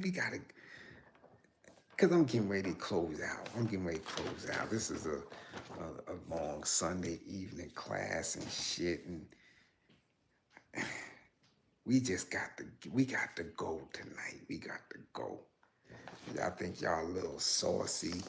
Some of y'all might have been having a little bit too much to drink. We gonna straighten this out. Let's get to the gift. I swear, certain people I don't like listening to. I don't. I really don't. Especially when they talk matter of fact. They talk matter of fact about things that they got limited knowledge of. Yeah, I'm gonna say it just like that. Limited knowledge of. And I didn't want to do this without going extensively into certain elements of the South when it comes to the music business and entertainment. I wanted to know how I get. Y'all know once I start researching and pulling out papers and all that shit and really being on point, laser sharp with it.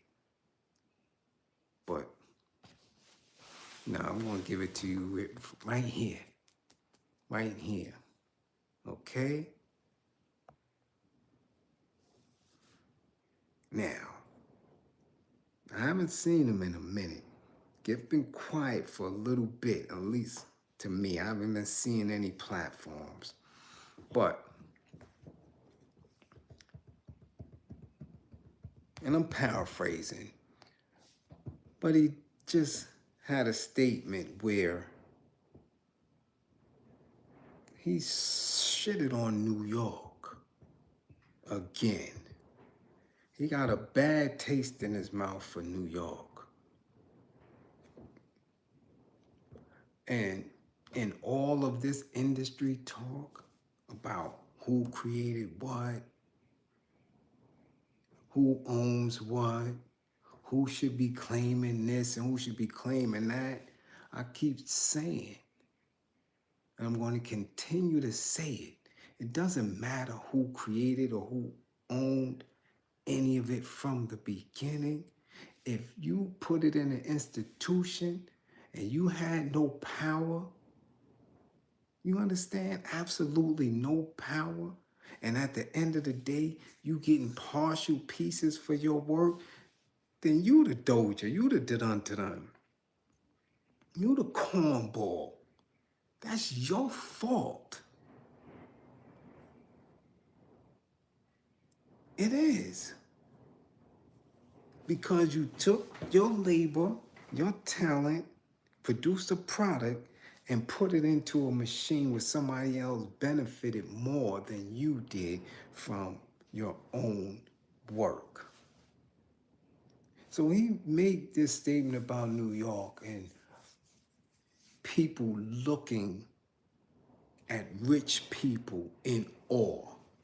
And he said that that's a New York, that New York in the industry, that's what they did, that they was telling him and having the knowledge of people who had money, and us, New Yorkers, looking at these people as if they were better than other people, and that he wasn't raised like that because people in the South had their own money. We seen rich people. We knew people who had their own things. So we didn't look at these people in any other way. So I'm like, oh, okay. So here we go again with the New York bias bullshit. And he's consistent with it. And nobody from New York is checking him on it. Okay? All right? Nobody. And I'm trying to figure out, like, yo, what's your real issue, Paul? For real. What's your issue? Because you had a shot. You had a shot. And you knew what it was. You signed with a major. Y'all signed with a major. So you came into the machine. Now, in this little clip that they showing, he's saying that he met with Clive Davis. And I'm saying he's using Clive Davis because we know up under Bad Boy, we know that. We know that. And we know that, if y'all don't know, I know that Diddy was instrumental with Outkast from the rip. He directed their first video that went mainstream. So we know that there's a connection there. But anyway, they met with Clive Davis, and the first thing Clive said was, I want you to listen to this Whitney Houston song. And that was it. He listened to the song and he broke out and he was like, well, what the fuck was that? Like, it threw him off. But he made the insinuation that New York dudes in the industry always looked to these people who were in position or who had wealth within the industry in awe. If you don't understand New York City and you don't understand the growth of hip hop and how people at the labels, major labels, were positioned, then you shouldn't speak on it. Because what y'all do, and was really something that was new, y'all act like y'all were independent and remain independent and are better off or were better off doing it that way on some Chitlin Circuit bullshit. Because that's what it is. You understand? You wouldn't have been nowhere on that chicken circuit. Nowhere. Nowhere. Nobody would have never knew nothing about no Goody Mob unless y'all signed to a major. I can rattle off many of groups that were independent even during the Southern explosion that went nowhere. So it's not that people looked up in awe at these individuals at these major labels or these big labels in New York City at the time. We understood the politics of the game. We understood the politics of the game. So it's not that dudes was looking at them in awe. Dudes knew who was who in order to get signed, in order to get not only signed, but to get your record out. Because you could be signed and sit somewhere. So you understood the hierarchy in the industry. Where y'all dudes didn't. Because y'all ain't have shit down there. Wasn't no industry down there. None. Even the blues record labels collapsed. Wasn't nothing down there in terms of music and getting it out to other regions. Several rap dudes never made it out of the South. Kingpin, Skinny Pimp, The Dirty, Ghetto Mafia, all through the South and Midwest and out West. A lot never bubbled, never got nowhere. At all. Talking that same shit you was talking. I ain't got to do that. I ain't signing that. I ain't gotta sweat nobody for. True, you don't. And that's why your career is where your career's at. That's why your career is where it's at and where it was. But you signed though. You still get publishing checks. You signed. Let's not act like you didn't. You're not gonna act like Goody Mob wasn't signed. You're not gonna act like you still don't get BMI, ASCAP, CSAC check. You in the system. And there's always these dudes that's in the system that talk reckless as if they not. Nigga, you part of this shit. But it's New York. It's New York. I don't know. If you was a little salty because you never was on New York radio. Right?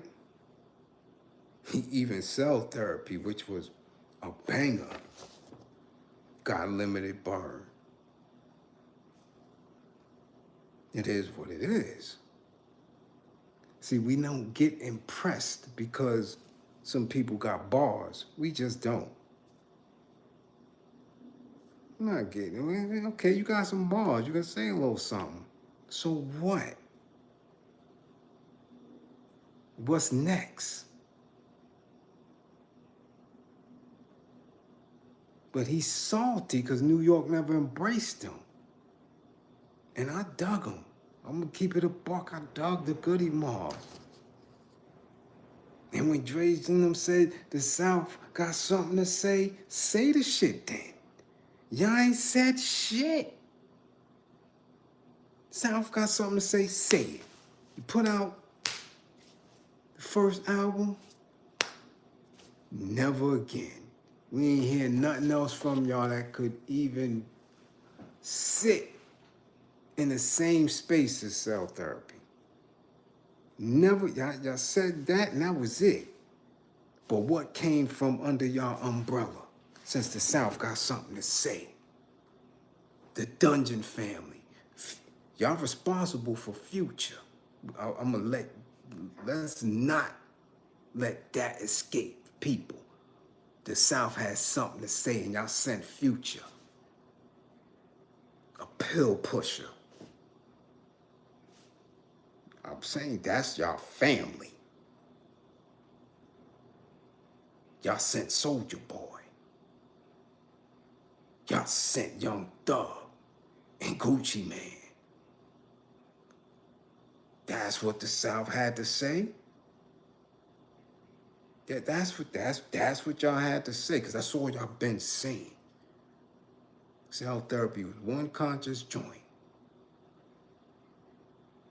Little brother ain't getting no burn. You gotta be a hip hop purist to get that. Okay? David Banner went the way a little flip like a pimp. South got something to say. Y'all ain't said this shit. Y'all had the ball. Y'all got the ball. It was one time. 40 different acts were signed from Atlanta in 1 year.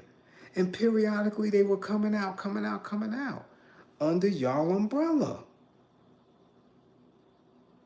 Okay? Under y'all umbrella.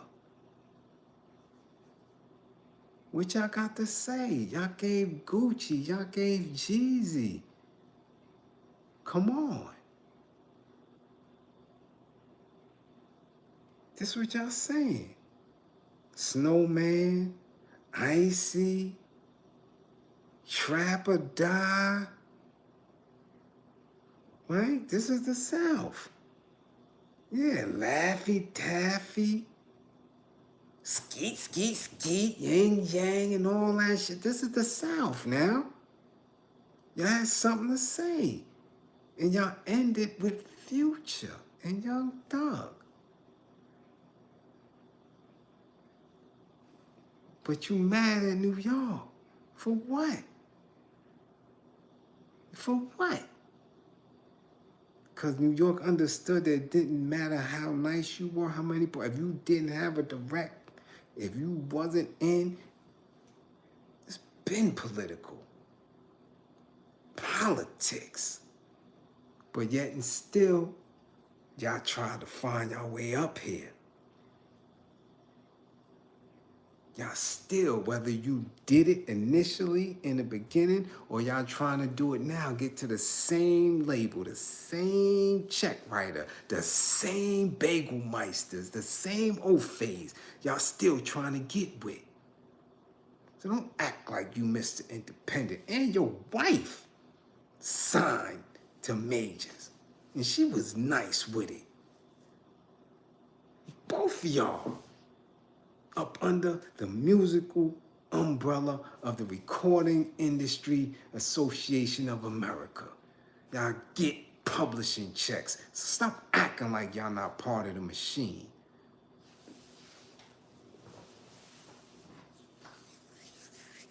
These people be wowing, but it's New York. It's New York. Yeah, okay. Okay. Get your ass out of here. Let's figure out what happened. Y'all said that shit one time. Y'all talk about the man on the pale horse and the bandana. One time. Soul food, yeah. That was it. And CeeLo bounced off talking about crazy and falling off of horses and clubs. That's it. Y'all ain't said shit since. Stop playing when it comes to New York. Serious, y'all. Ain't nobody stop y'all bread. Ain't nobody stop nothing. Cut it out. Seriously. I don't know why ain't none of these rap dudes saying it. I don't know why ain't none of these podcasters or anybody is interviewing you saying it. You got it bad for New York. I don't know what happened. I'm telling you. I don't know what happened. You hope you didn't go to a freak off. That's all I'm saying. You sure is bitter. Bitter. Okay? Figure it out. Figure it out. Figure it out. But just like you claim not to be in awe of wealthy people, and you don't know why New York act like that, we ain't in awe of no old face. So we don't understand that shit y'all going through with dudes is jogging and getting clapped down by common white folk. We don't understand that. Dudes still getting lynched and all that. We don't understand that. We don't. We don't understand that. We don't get that. We don't. Confederate flags and all that being just thrown out and around.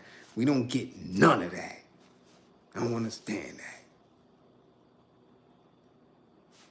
So y'all don't understand money and big business and corporations and politics. We don't understand that racist bullshit y'all got going on down there. Whole lot. We don't understand the pill popping. Whole lot. We don't understand 7 out of 10 sisters got to go in a strip club. We don't understand that. We don't understand that. Nah, we don't get. I don't get it. But that's how this shit work. This is that separation. This is that negative narrative shit that y'all like to push. Instead of just knowing that, yo, shit was different. Industry is different up here than y'all had it down there, and y'all don't get how it was moving up here. And we don't get it down there. Simple as that. We don't act like that you high and mighty as if you didn't do something that everybody else in the industry did. You signed that paper, didn't you?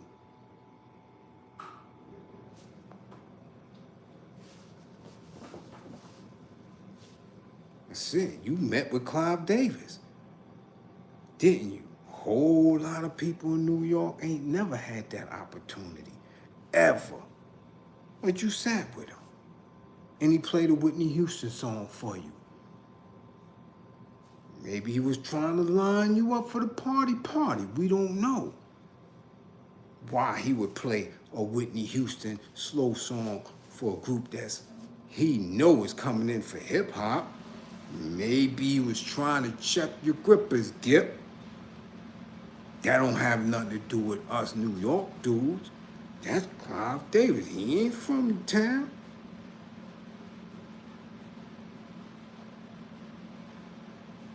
Might have been trying to see if you wanted to go to the freak off. We don't know.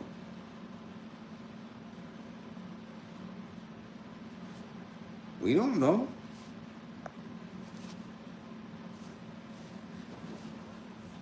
So you take that up with somebody else. Don't blame New York. Don't do that. Don't do that. All right? Don't do that.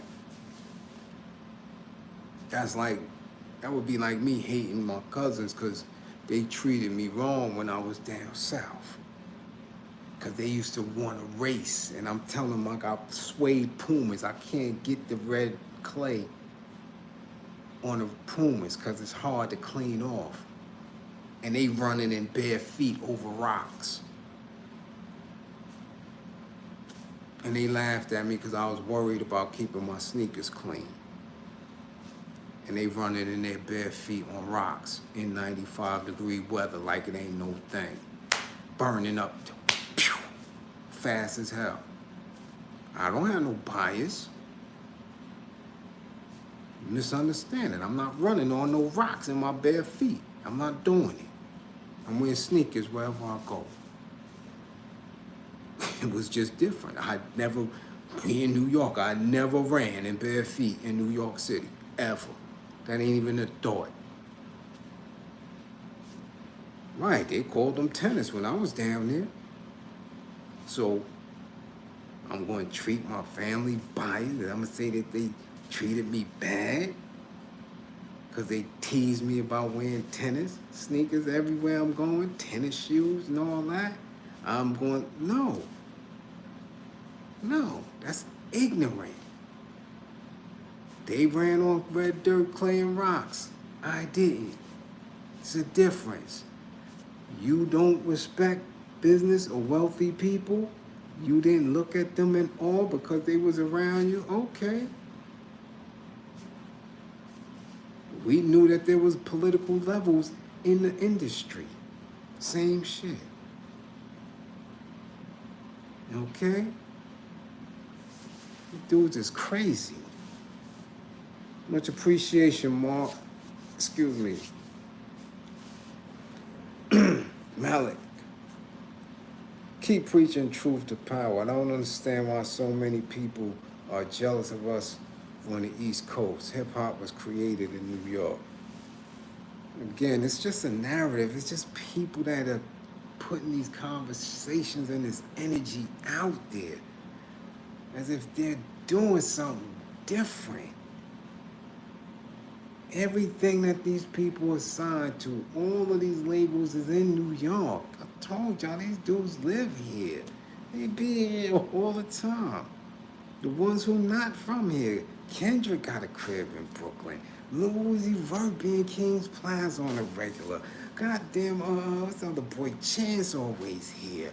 J. Cole. All these, none of them from the town. None of them. They all here. When the 8 major labels started collapsing into 5 and then collapsing to 3, this shit is here. They let the South get off. About 2006, 2008-ish, they just, everything that's signed is coming out of the A. And all of a sudden now they got the blueprint. Shit was already established. Come on, man. But he consistently talking reckless.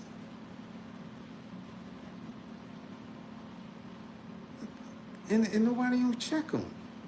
Check him for that dumb shit. What, his wife got piped out up here? What's the matter? What's the matter?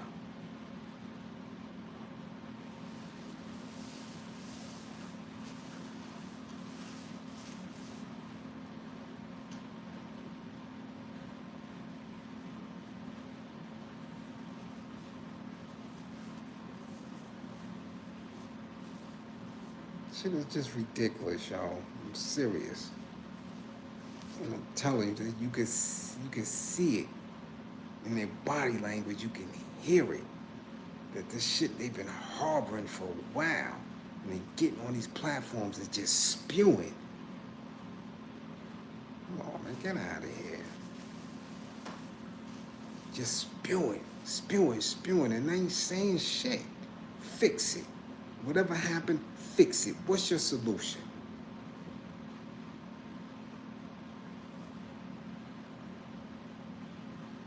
What's your solution?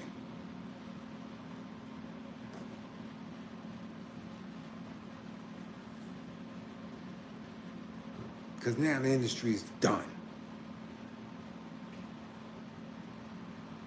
It's done. Now what? If y'all got the answer, rebuild.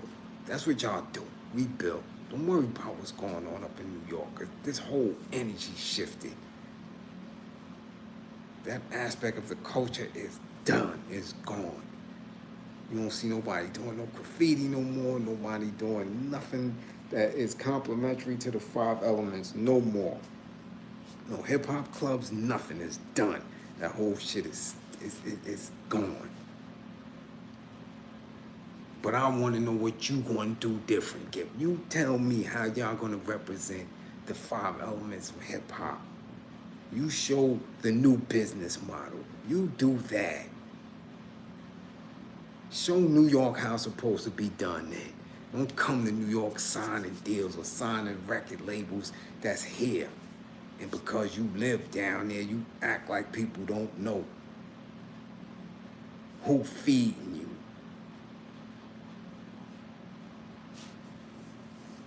Shit is crazy. And they spewing, talking, just talk. Negative, talk. No growth, no embracing, no shit, nothing but talk. They did this, they did that, they did this. Who's they? Who's they? Clive Davis? You don't blame New York for Clive Davis? You met with him. Ain't nobody tell you to meet with him. You could have went anywhere back then. You could have went to TVT Records. You had mad shit. You could have went anywhere. You could have went to Def Jam. You could have went anywhere. At that time, who told you to sit with Clive? That's your people. LA and Face put you in front of Clive? Did he put you in front of Clive? Who put you in front of Clive Davis? Who told you to come to New York and get with Clive Davis?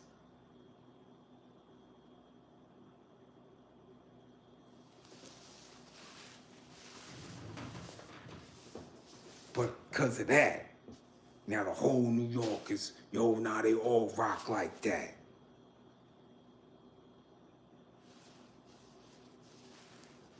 Come on.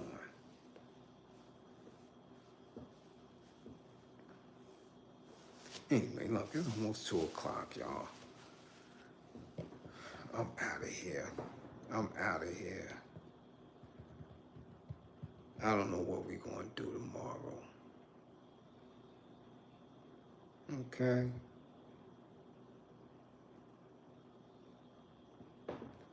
You dig?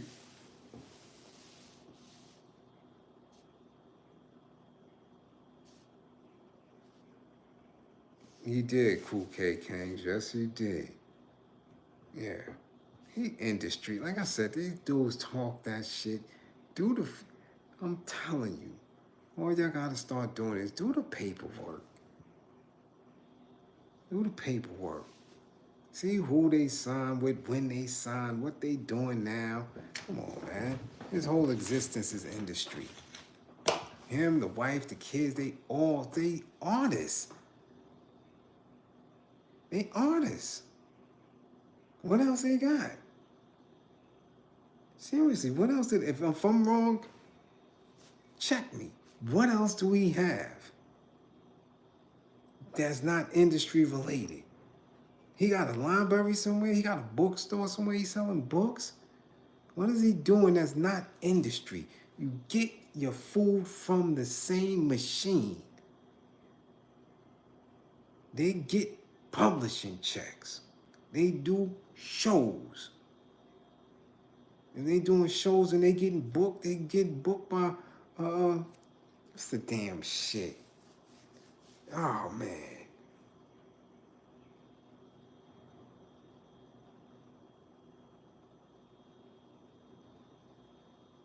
Shit jumped out my head. For real, for real. Whatever booking agency, all that shit is connected. He sell non-alcoholic drinks and what? And weed oil? Come on, man. Yes, Marshy, Live Nation. That shit got everything. It got comedy, got music, it got everything. You going through there for that. That's industry. Can you book get Goody without going through Live Nation?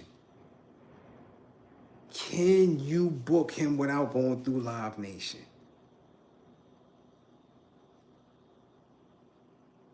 No, right? Eventbrite something. Ticketmaster something. That's all his industry. So if he's not eating outside of the industry, how is he honestly critiquing it?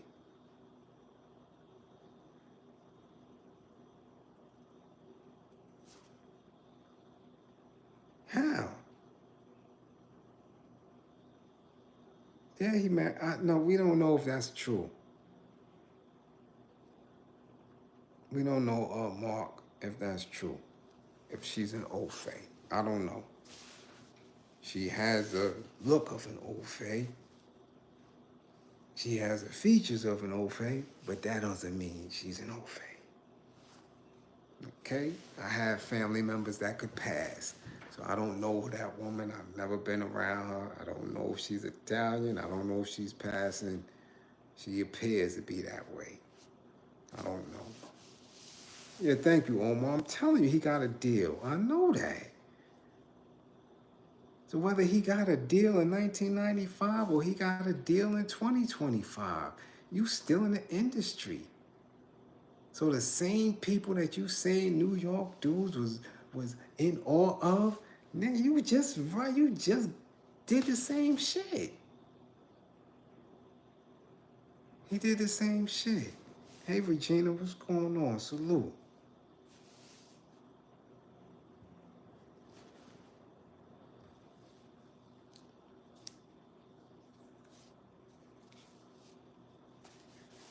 I'm just not with that. You're not gonna keep this in New York. You're not just gonna keep doing that shit. You're not gonna keep doing that. We ain't having that. Nah. And for what? Without merit. Without merit.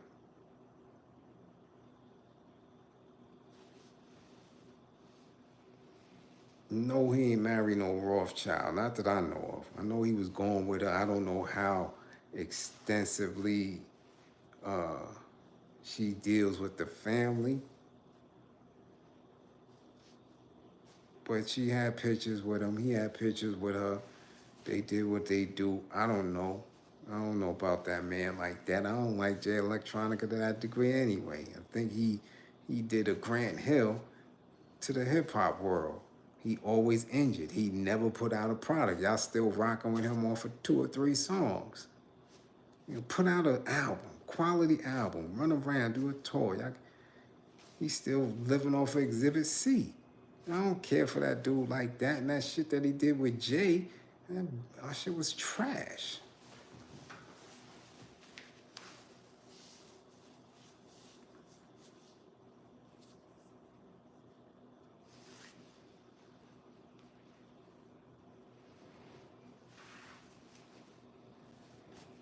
I'm always going to stand tall for New York. Always. Always. I've been in the industry. I've been at those meetings. Everybody wasn't looking at them dudes in awe. He's talking about his experience with Clive Davis. I don't know how many other labels he went to. But there was plenty of labels when we talking 94, 95, 93, 94, 95. Plenty of labels. You still had independent labels back then. G-Rap was still sticking up independent labels back then. Dudes giving him $150,000 for an album and he breaking out. Back then it was still plentiful. Back then you still had people from the underworld, mob dudes trying to get into the music industry, and stockbrokers. You had all these people trying to put bread into the industry back then. So it was labels all over. People was creating labels. People was trying to do this because this is before Y2K. This is before the shift of the millennium. People still was throwing bread at the industry because it was still growing. It was bubbling. So if he only met with Clive Davis, that's their fault. Somebody directed them right to the freak-offs, and you feel a ways. If New York dudes pushed you through that sticky door, that ain't the whole New York.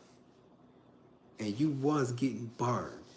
I'm telling you, Stretch Armstrong and Bobito was playing cell therapy in the regular rotation all on the regular.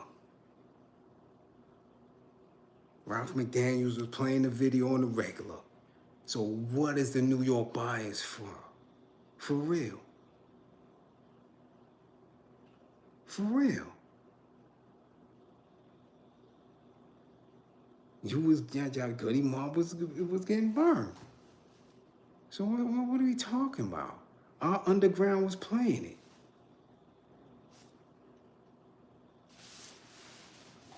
No. Again, the South got something to say. They gave you Future. Now I'm gonna leave that right there.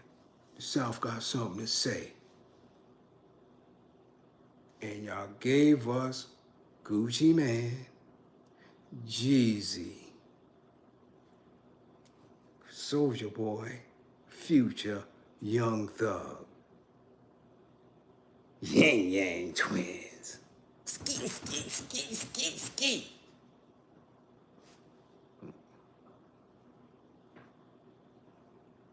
I'm sorry. I ain't seen no X-Clan come out of that. I ain't seen no Poor Righteous Teachers come up out of none of that. I ain't seen no Brand Nubians come up out of none of that.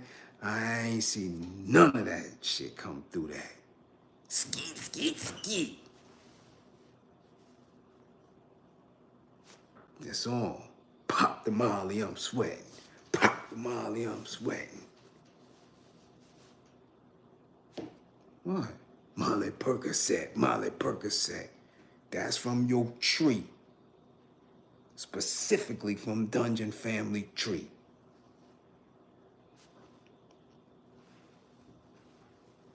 Okay?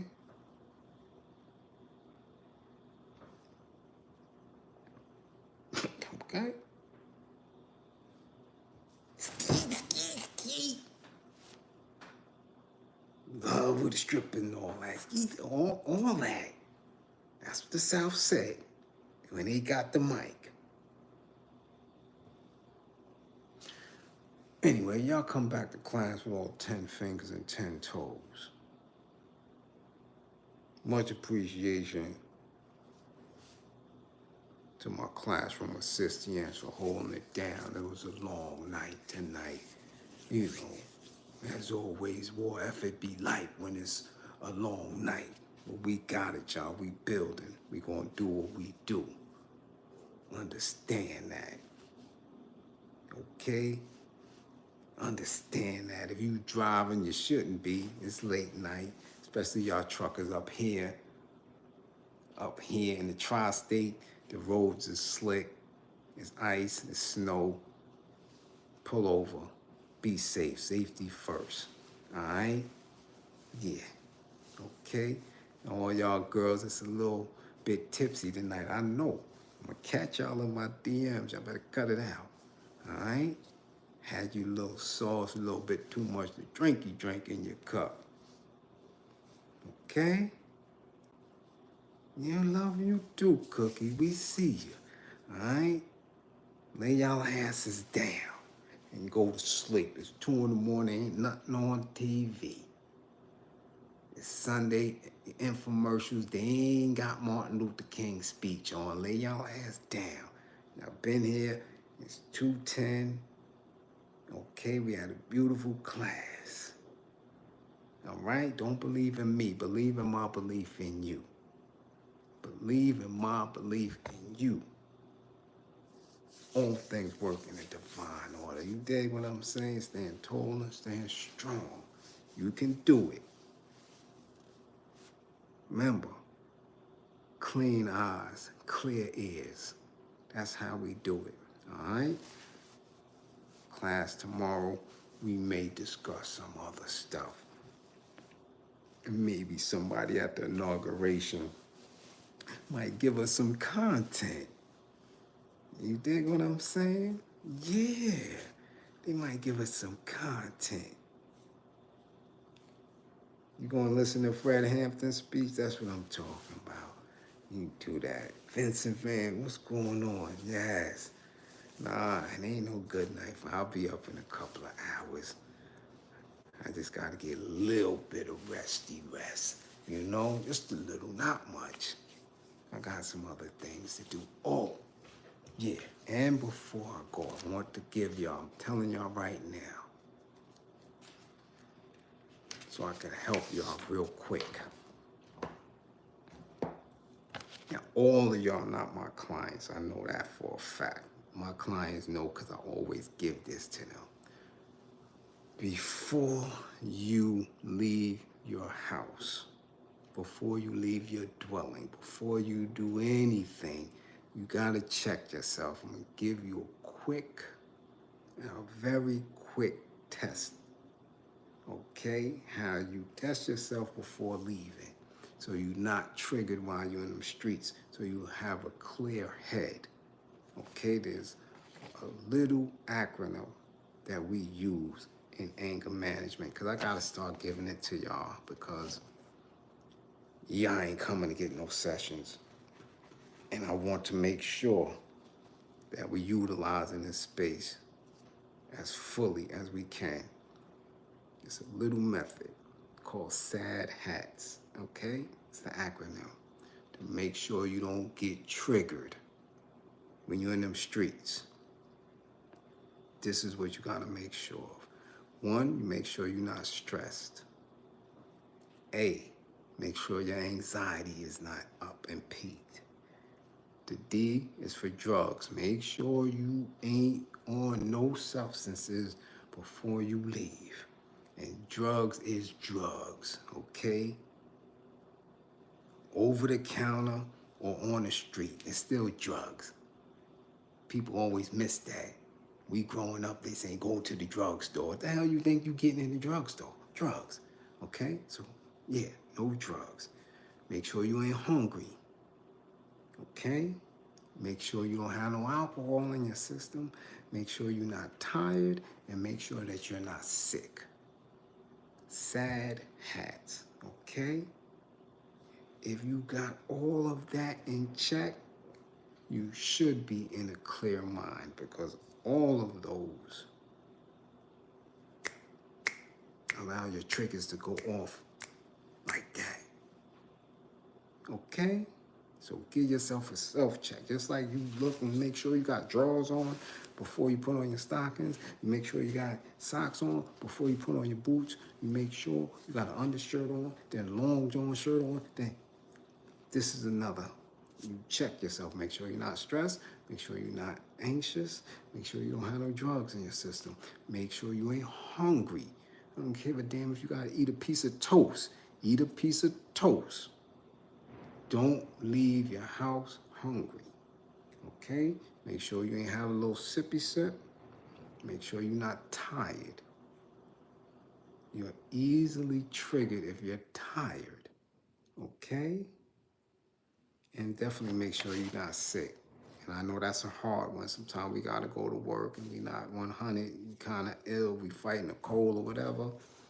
But know and understand that if you leave it like that, that you can easily be triggered, okay? All right, that's it. I ain't got no more for y'all tonight. I'm tired, damn it. I done put in enough work, okay? I got to go play in the DMs right now before I go to sleep. So again, y'all rest up.